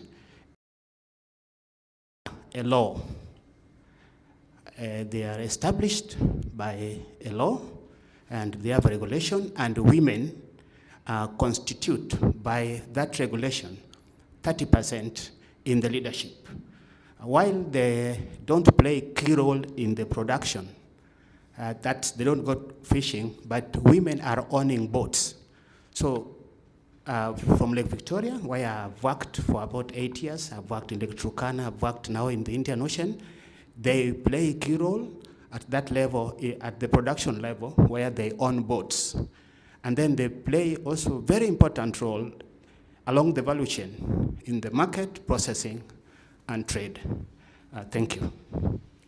Thank you very much. All the questions have been asked. Now the panelists, please, you have a chance to respond.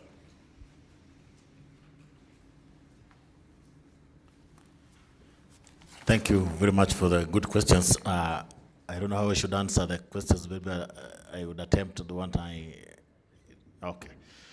So maybe I start from Dr. Olela, and thank you so much, because I know you're rich in indigenous knowledge in fishing. Maybe I can attempt the issue of AI, and basically artificial intelligence is here to stay with us, no doubt about that. It's a very powerful tool in offering data analytics. So, and has just come out from here is fishing industry is a data intense industry where we look at, I remember when I was in Kilifi in 2006, I participated in frame survey, where we were counting all fishermen, all fishing vessels, all fishing gears, you know, and all those things, and we use them to plan, to project. Apart from that, we also participated in fish population, counting the fish in the Indian Ocean. Tuna specifically is what I participated in. And apart from that, we also had models on fish population dynamics, looking at if this cohort looks like this, what would be the population of fish in the next 20 or 30 years. So all those are deep analytics that if we can use AI to leverage on, you know, on to manage the big data, because we have a lot of information. When we have fishing vessels, they draw a lot of data in terms of, you know, every catch, they do quantities, they do sex, they measure lengths, they identify a lot of things, species names, so that you can project to see what is the likelihood of having, let's say, this kind of fish in the next few years. So, and all those, if we rely on our minds and our rudimental ways of, you know, analysis, we are likely to miss a lot. So AI will provide a very important, you know, insight and in ease of processing data and predictive analysis more accurately than we can do as human beings. If I can touch on what my your neighbor, I didn't get your name very well. Thank you for your question. Yes. So on issue of tourism, Kenya blue economy is projected by World Bank and other institutions, credible institutions, that is supposed to give us 4.4 billion Kenya shillings annually. But the entire sector, tourism sector, the entire from wildlife, sports, and just can give us, actually gives us approximately 2 billion annually. So it means from this 2 billion, probably the blue economy is much way less. So it means we're doing very, very poorly in the blue economy. The issue, and maybe I'll attempt my last question, is how can we support blue economy through it provides one of the formidable opportunities that we can leverage to support the study of blue economy. And I would say as a country, we making strides. I think this is the first time or the second government administration that we're having the Ministry of Blue Economy. Initially, it used to be hidden, Ministry of Fisheries. The next time it's put with livestock. The next time it's put with forestry. And now the government is giving it space. When I was in Moi University over 20 years ago, it was the only university in sub-Saharan Africa giving fisheries and aquatic science. Then came Egerton. There's Nairobi University. There's Pwane University. And it's getting, more and more recognized. And I think if we can partner more and give more resources and give prominence in governance, like we have a Ministry of Blue Economy, then we are opening it up. It grows, and we'll be able to exploit it more. Thank you very much.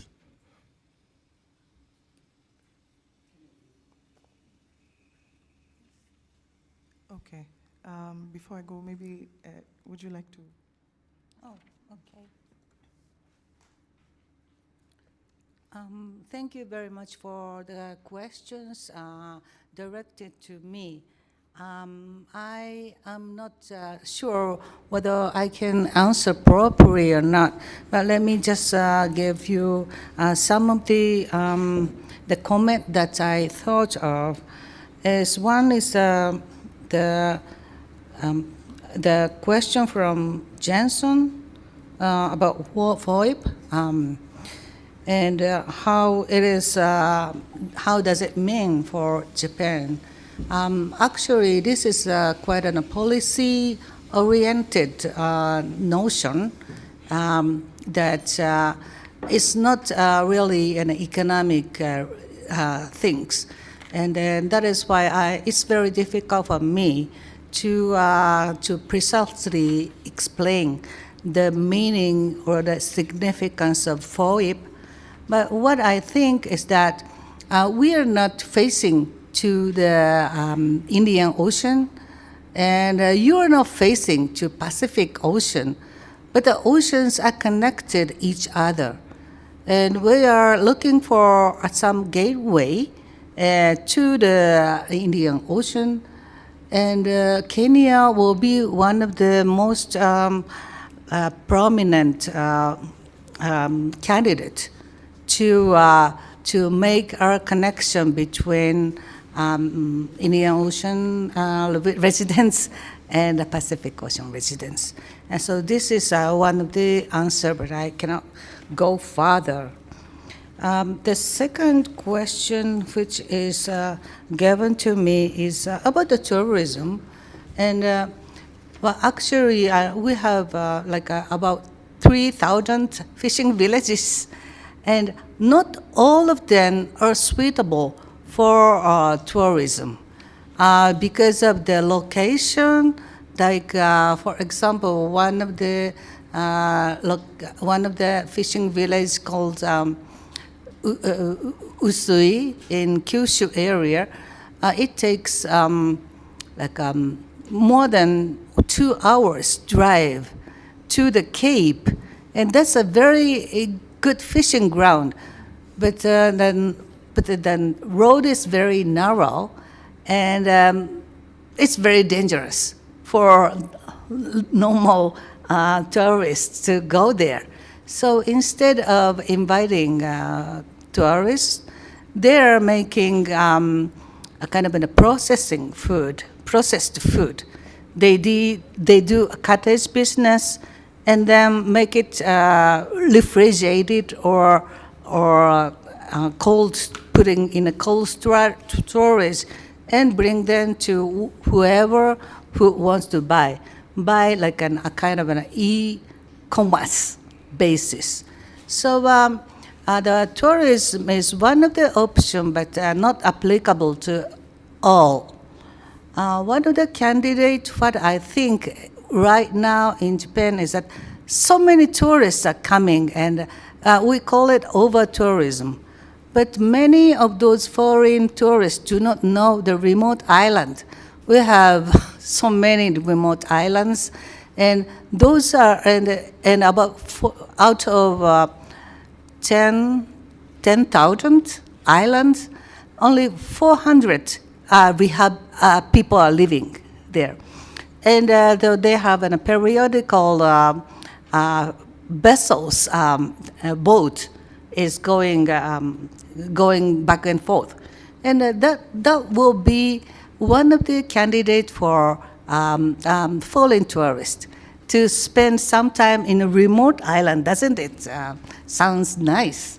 It's, so what I want to say is that even though the remote islands were not that candidate, because of this current situation that so many foreign travelers come and discover something others do not put on SNS, then the remote island is one of the candidates. But then we have to prepare, they have to prepare somewhere to stay, park and stay. So that's one of the example in the part of the my answer. For the gender issue, I will have to say that Japan is more behind, much more behind of Kenya maybe, because in order to become a member of the FCA, the Fisheries organization, Fishermen's organization, because we limit the number of fishers in the local village. There is only one post in one family. So you have to choose one person within a family. In that case, and it's very natural for a man to be a member, and a wife will not be. And then in the end of the day, woman is regarded as not doing anything significant, although they are doing maybe some value-added work. So it's a very big headache for us as well. Right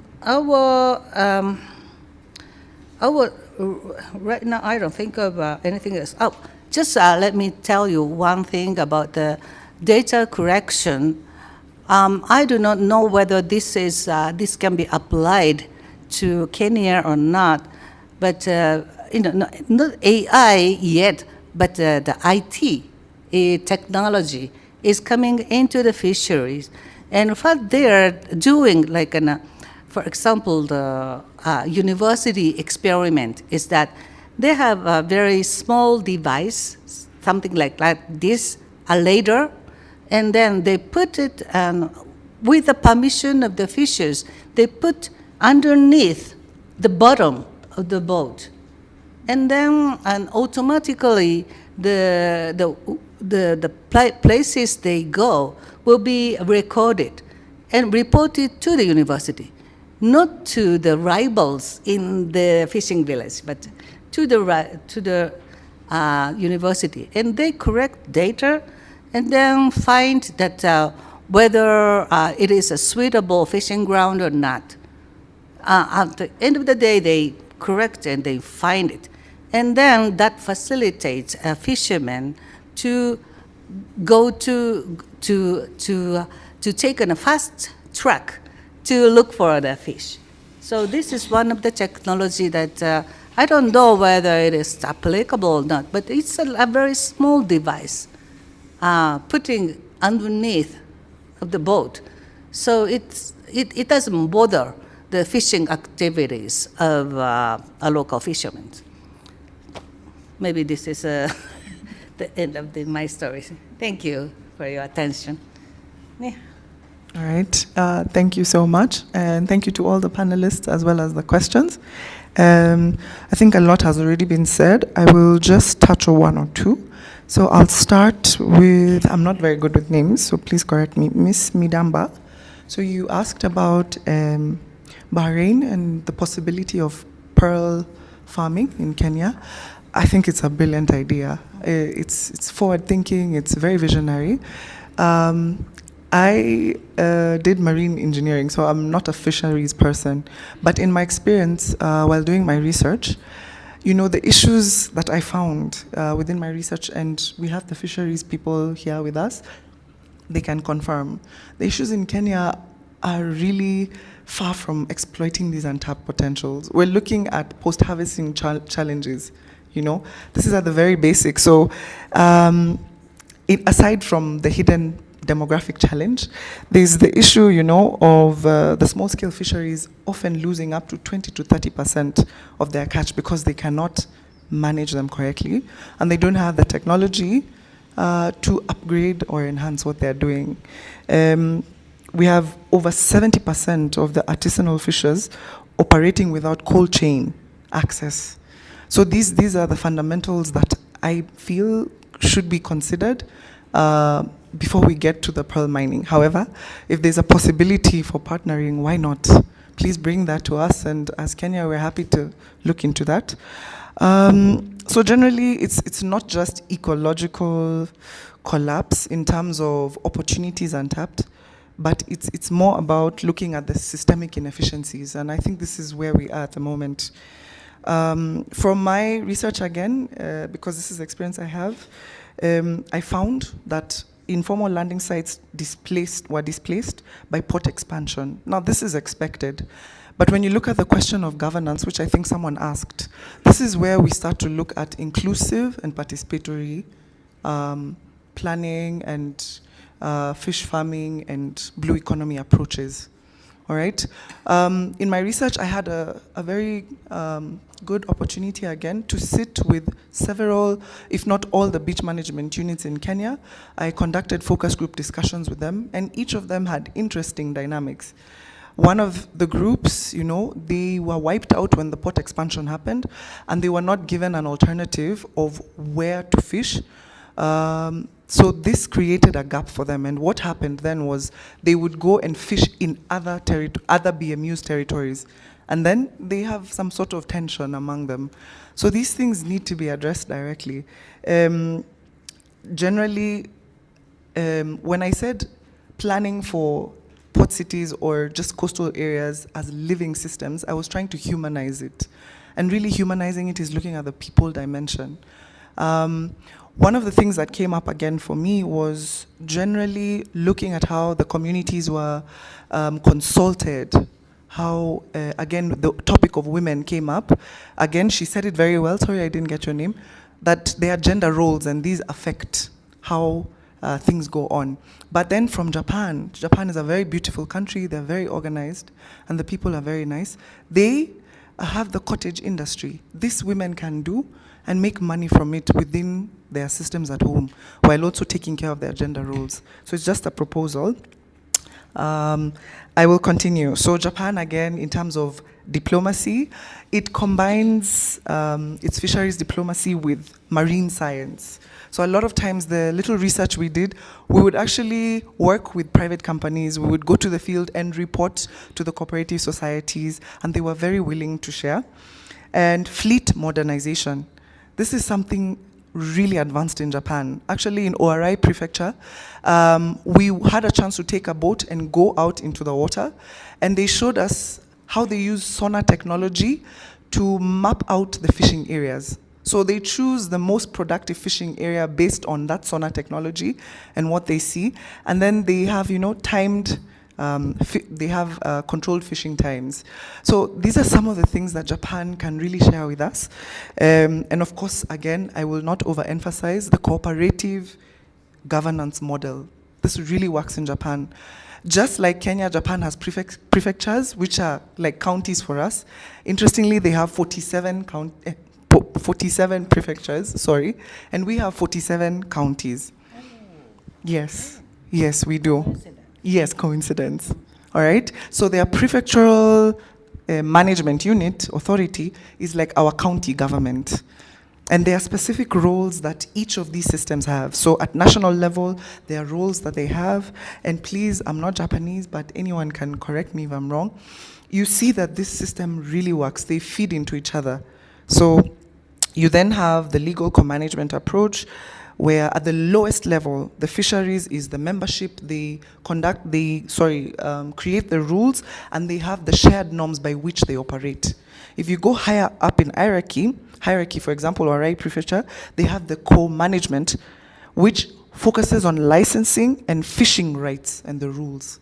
You go again higher up in hierarchy, you have the prefectural value chain. So now at Ibaraki, so they have branding, they create standards, training, policy alignment, and then the government now focuses on marketing, tourism. So everyone has their role to play and they support each other. That was one. I know I have 1 minute. I will add one more, please. In terms of academic centers, I will give my own example. My background is planning, so physical planning. I am a registered and practicing planner by profession. I've done this for 14 years. I'm also an EMA lead expert. And for that, I work at TUK as a lecturer of planning, so spatial planning, all right? And often, when I meet people, they're like, but you're not in the right school, all right? Because they simply say, I should be at TUM, so Technical University, of Mombasa. And for me, I would like to counter that narrative because I believe and I feel that it's important that all the academic institutions, come together. I'm sorry. Continue. All right, thank you. So all academic institutions have a role to play. And this is where, as academicians, we can come together. I challenge GLOSEPs, the embassy, identify academic institutions, give them funding. They're very capable regardless of their location, all right? So often at times, I teach land-based planning units, but I'm able to advocate a little for marine spatial planning, integrated coastal zone management, because this is now the area in which I looked at. Traditional planning focuses on the terrestrial systems, but land and sea planning goes beyond just the land and looks at the sea, and then looks at the hinterland. So these are systems within a larger system, and they all feed into each other. So everyone, land and sea is the way to go, all right? I will summarize. Governance gap. I have already mentioned that. Participatory and inclusive is the way to go, right? So sit down with fishermen, the BMUs, don't plan for them, plan with them. Let them know what you're doing, why you're doing it, and what decisions are coming out in their interest, and let them understand. 1 minute. 1 minute, 30 seconds. Identify universities. Yeah, so that's all I had. Thank you so much, and over to you. Thank you very much. Constance, you're the last one, but I would request you, as you respond to the questions by the panelists, also respond, if you can, to the questions raised by the ambassador. He may not be here, but please, if you can respond to some of his questions in 5 minutes, I'll be very happy. Okay. Because we need Ambassador Solomon Maina to come and give his closing remarks. All right. I will just focus on two aspects. There was the question on what areas of governance in relation to fishing should be addressed. Now, I had said earlier, fisheries considered as an economic sector where contribution to GDP, employment, food security, export earnings, infrastructure needs, ports, etc. That is the economic angle. The governance angle means we ask the question, can the state and the region actually govern a mobile, valuable, transboundary resource under law rather than through power or opportunism? How then are we going to employ the law to regulate this valuable transboundary resource? Meaning it's moving, so you have very many actors coming into play. So now let's get into the specific. It means fisheries will test governance in terms of applicability of the law, the institutions that will come into play, the enforcement capacity, and this is where we see a critical gap, political economy, and cross-border cooperation. So, specifically, why are there enforcement gaps which feeds into the issue of governance? Because fish move, vessels move, evidence disappears quickly. If we are to catch people doing wrong, the issue of the evidence and prosecution, right? Then there is even the issue of the laws are not harmonized. What may be considered an offense in one jurisdiction is not an offense in the other. So when there is transboundary movement, even if they are arrested, can they be prosecuted? Then the issues of even chain of custody of any evidence that has been collected. So these are just, then there is even the issue of licensing, quotas, gear restrictions. Are we all speaking the same language as the relevant regions? And ultimately, it also brings in the issue of one country on its own cannot deal with this resource. There has to be cooperation. Hence, FOIP comes in. Because FOIP talks about the issue of rules, cooperation. So FOIP is encouraging, for example, standardization. Can we be saying the same things in terms of the rules or procedures or measures that we are applying? Yes. Are we sharing information? Are we working together? So for example, when we flag a vessel and say that it should be looked into, do we have systems that we are sharing that can send that information across to the relevant authorities in another jurisdiction in good time for action to be taken? Again, isn't that what FOIP is trying to encourage? So in that sense, if we look at, there are different aspects, that would be another whole conversation to look at, but I hope it gives you an idea of looking at it from a governance perspective. Academia and involvement. There are different ways of academia being involved, and I said this working in the academia sector. One, are we involving our students? And let's start at the very basic level. We have CBC, which is now being called CBE, competency-based education, right? Which at one point has a strand to do with sports. Have we considered including in aspects to do with the blue economy? Because we are talking about developing skills, and we are talking of a dying older generation involved in fisheries. So can we, at that very basic level of CBE or CBC, start? Then let's come even to the universities. We've talked about universities having introduced courses, which is good, right? But at the same time, there are other activities that universities and other institutions in cooperation with universities can do. Hackathons, a very good way of finding solutions to problems.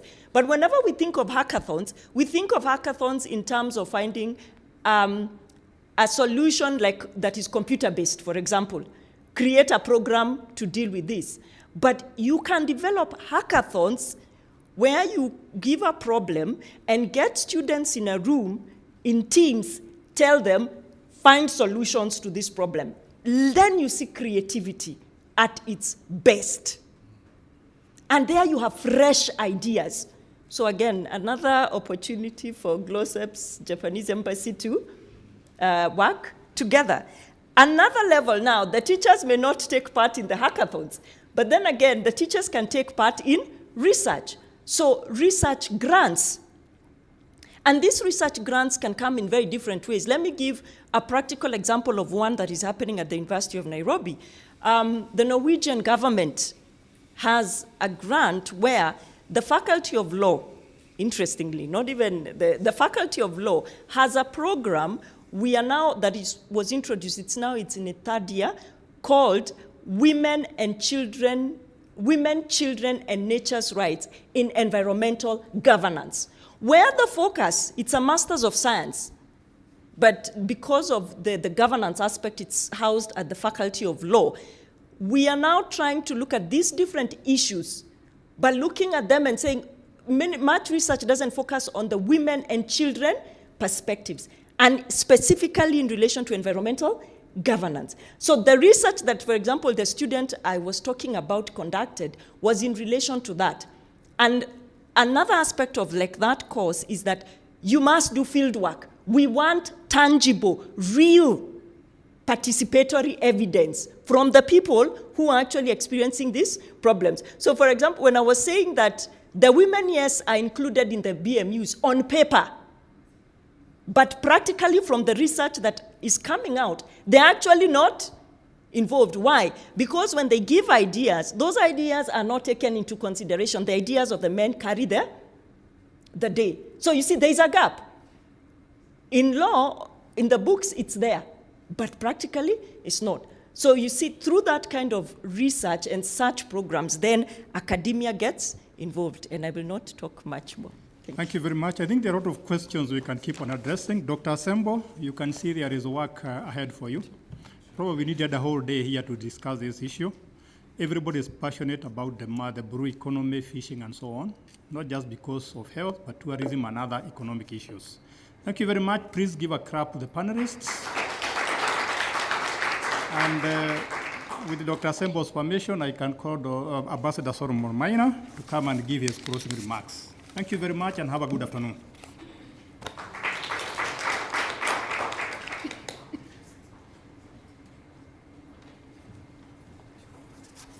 Thank you very much, moderator, Professor Iraqi. I believe the sensei and the panelists, you can have your seats, because we are now in the final segment of our symposium.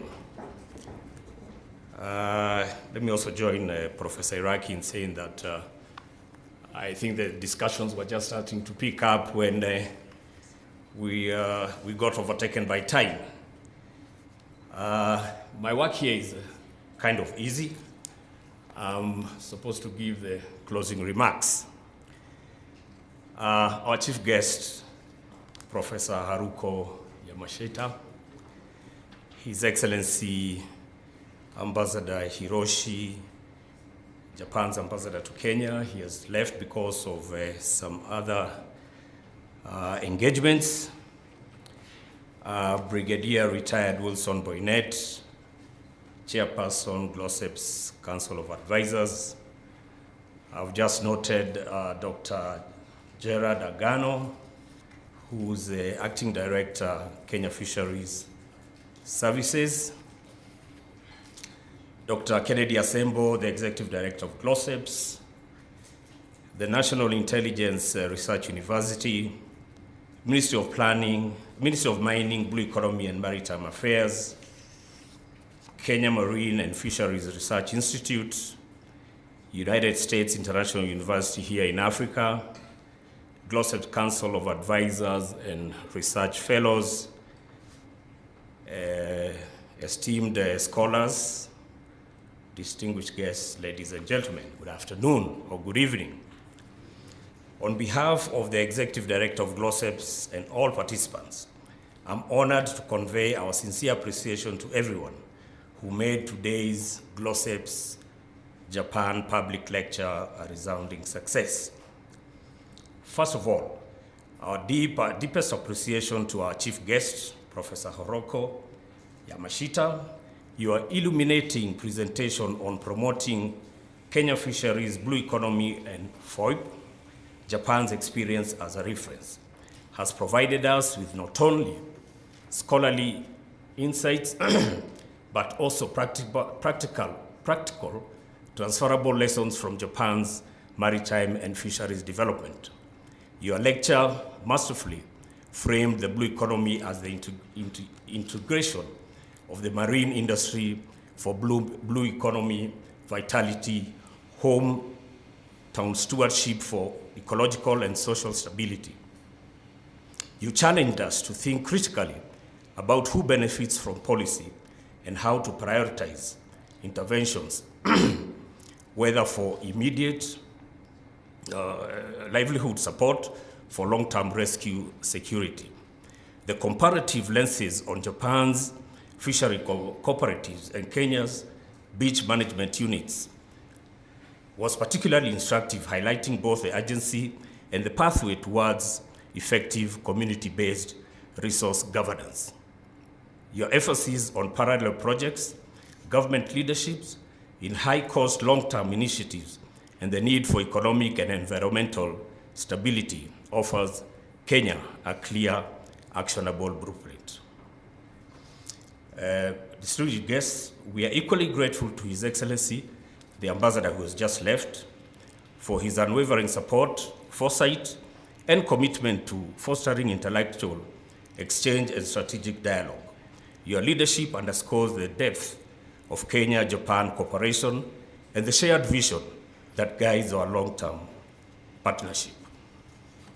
We also recognize the valuable support of the National Intelligence Research University, the Ministry of Mining, Blue Economy and Maritime Affairs, ChemFree, USIU Africa, whose contributions have encouraged the intellectual content of this lecture.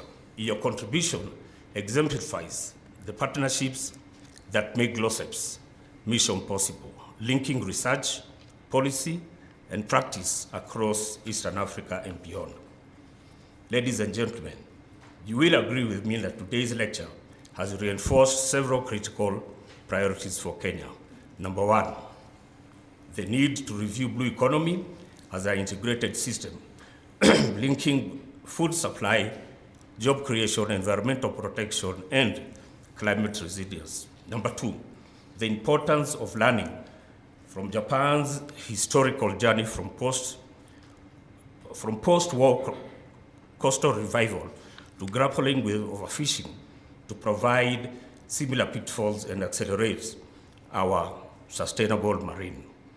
Number three, the central role of strategic partnerships where Japanese experience and Kenya's potential converge under frameworks like FOIP to enhance maritime governance, value addition, and regional integration. We acknowledge with respect the fundamental contributions of former Japanese ambassadors to Kenya, whose foresight helped cultivate the durable partnership we celebrate today. As I conclude, let us carry forward the key question Professor Yamashita posed: promotion for whom and why? Let us guide our policies as we translate towards today's insights into actionable strategies that strengthen local institutions, incentivize sustainable practice, and ensure that the benefits of blue economy are shared broadly and equitably. Today's gathering reaffirms GLOSEP's role as a vital platform for strategic oversight, dialogue, and cooperation. Finally, I thank all participants for your engagements, insights, and contributions. Your presence today strengthens the collective capacity to advance peace, security, and prosperity in Eastern Africa and the broader Indo-Pacific region. I thank you, and may today's deliberation inspire continued collaboration, innovation, and strategic leadership. I thank you. But before we part, and in keeping with the Japanese tradition, the executive director of GLOSEP has a gift for our chief guest. And I just want to mention here that our chief guest did gift GLOSEPs, USIU, the National Intelligence Research University, and the Blue Economy Ministry. So this is part of just the usual gesture from the Japanese culture. So I wish you all the best, and thank you very much for honoring us today. I thank you. Bye.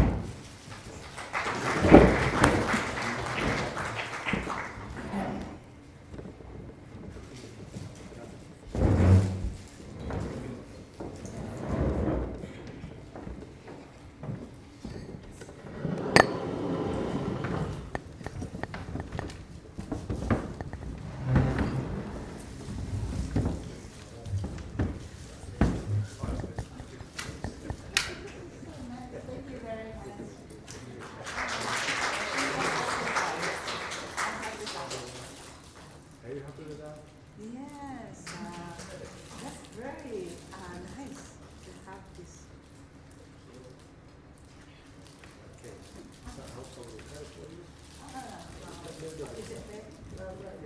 Okay, thank you.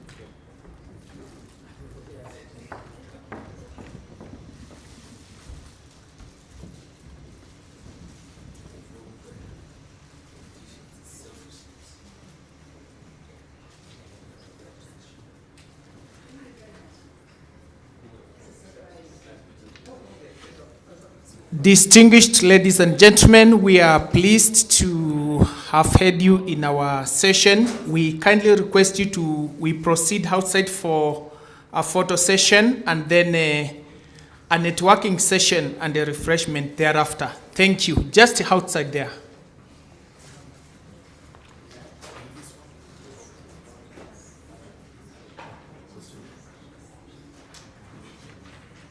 Excuse me kindly. There is also a questionnaire from the Embassy of Japan. It was alongside the contents you had on the table. Please tick and hand over to Judy as you step outside. Thank you so much for your cooperation.